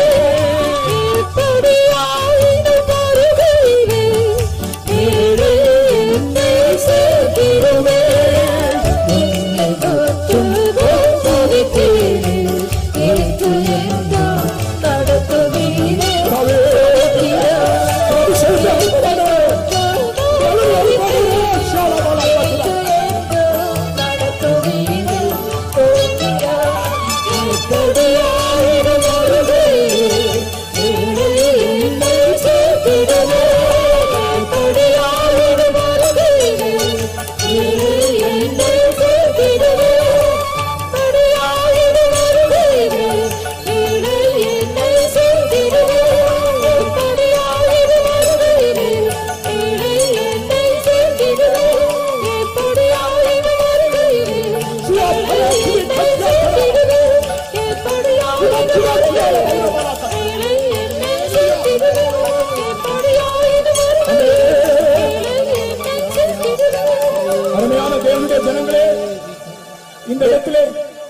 வாஞ்சியோடு இந்த இடத்திலே வந்தீர்கள். Beloved people of God, with a longing you came to this place. எப்படி ஆகிலும் கர்த்தருடைய வருகையிலே நான் காணப்பட வேண்டும் என்று உன் இதயத்தில் ஒரு வாஞ்சை உண்டு. In your heart there is a desire, a longing, by any means I must be caught up in the coming of the Lord. அந்த வாஞ்சை உனக்கு இருந்தால் நிச்சயமாய் கர்த்தர் அதை உன் வாழ்க்கையிலே நிறைவேற்றுவார். If you have that desire, definitely the Lord will fulfill that desire. எல்லாரும் கைத்தட்டி பாடுவோமாக. Amen. Hallelujah.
My child, நான் உன்னோடு பேசுகிறேன். I am speaking to you.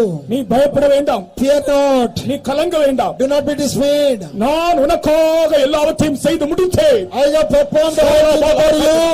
நான் வானத்திலும் பூமியிலும் சகல அதிகாரம் உடைய தேவன். I have got the whole power and authority in heaven and earth. நான் உன்னை பெயர் எழுதி இருக்கிறேன். I have written your name. நீ உன்னை எனக்கு ஒப்புக்கொடு. You surrender yourself to me. முற்றிலுமாய் என்னுடைய சித்தம் செய்ய ஒப்புக்கொடு. You surrender completely. நான் உன்னை நடத்துவேன். I will lead you. உன் குடும்பத்தை நான் நடத்துவேன். I will guide your home. என்னுடைய பாதையிலே நீ ஜெயத்தோடு காணப்படுவாய். And victoriously you will be seen in my way. உன்னுடைய பிரதிகூலங்களை நான் உன்னை விட்டு அகற்றப் போகிறேன். I am going to remove the contradiction. சொல்லுகிறார். The Lord says.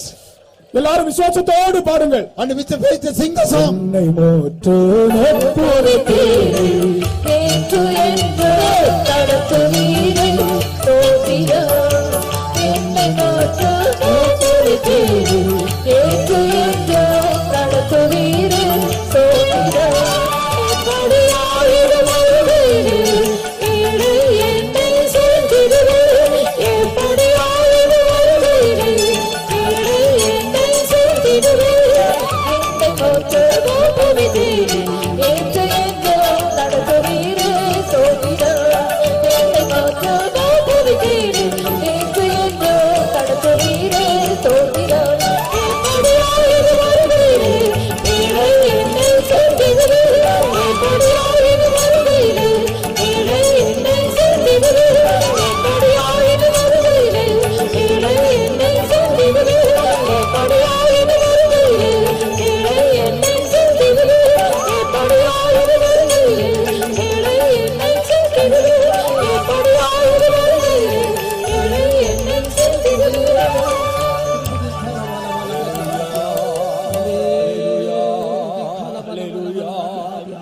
Hallelujah, hallelujah, da da da ba ilaba, iraba la ra ba hadura ba ilaba turaba la ra, do ilaba gadura ba shiraba la ra ba katura ba la. Hallelujah. நாம் எல்லாரும் எழும்பி நின்று ஆண்டவர் நமக்கு செய்த எல்லா நன்மைகளையும் நாம் நினைவு கூர்ந்து ஆண்டவருக்கு முழு இருதயத்தோடும் முழு ஆத்மாவோடும் முழு மனதோடும் முழு பலத்தோடும் நன்றி செலுத்தி இந்த இடத்தை விட்டு நாம் கடந்து செல்ல கடமைப்பட்டிருக்கிறோம்.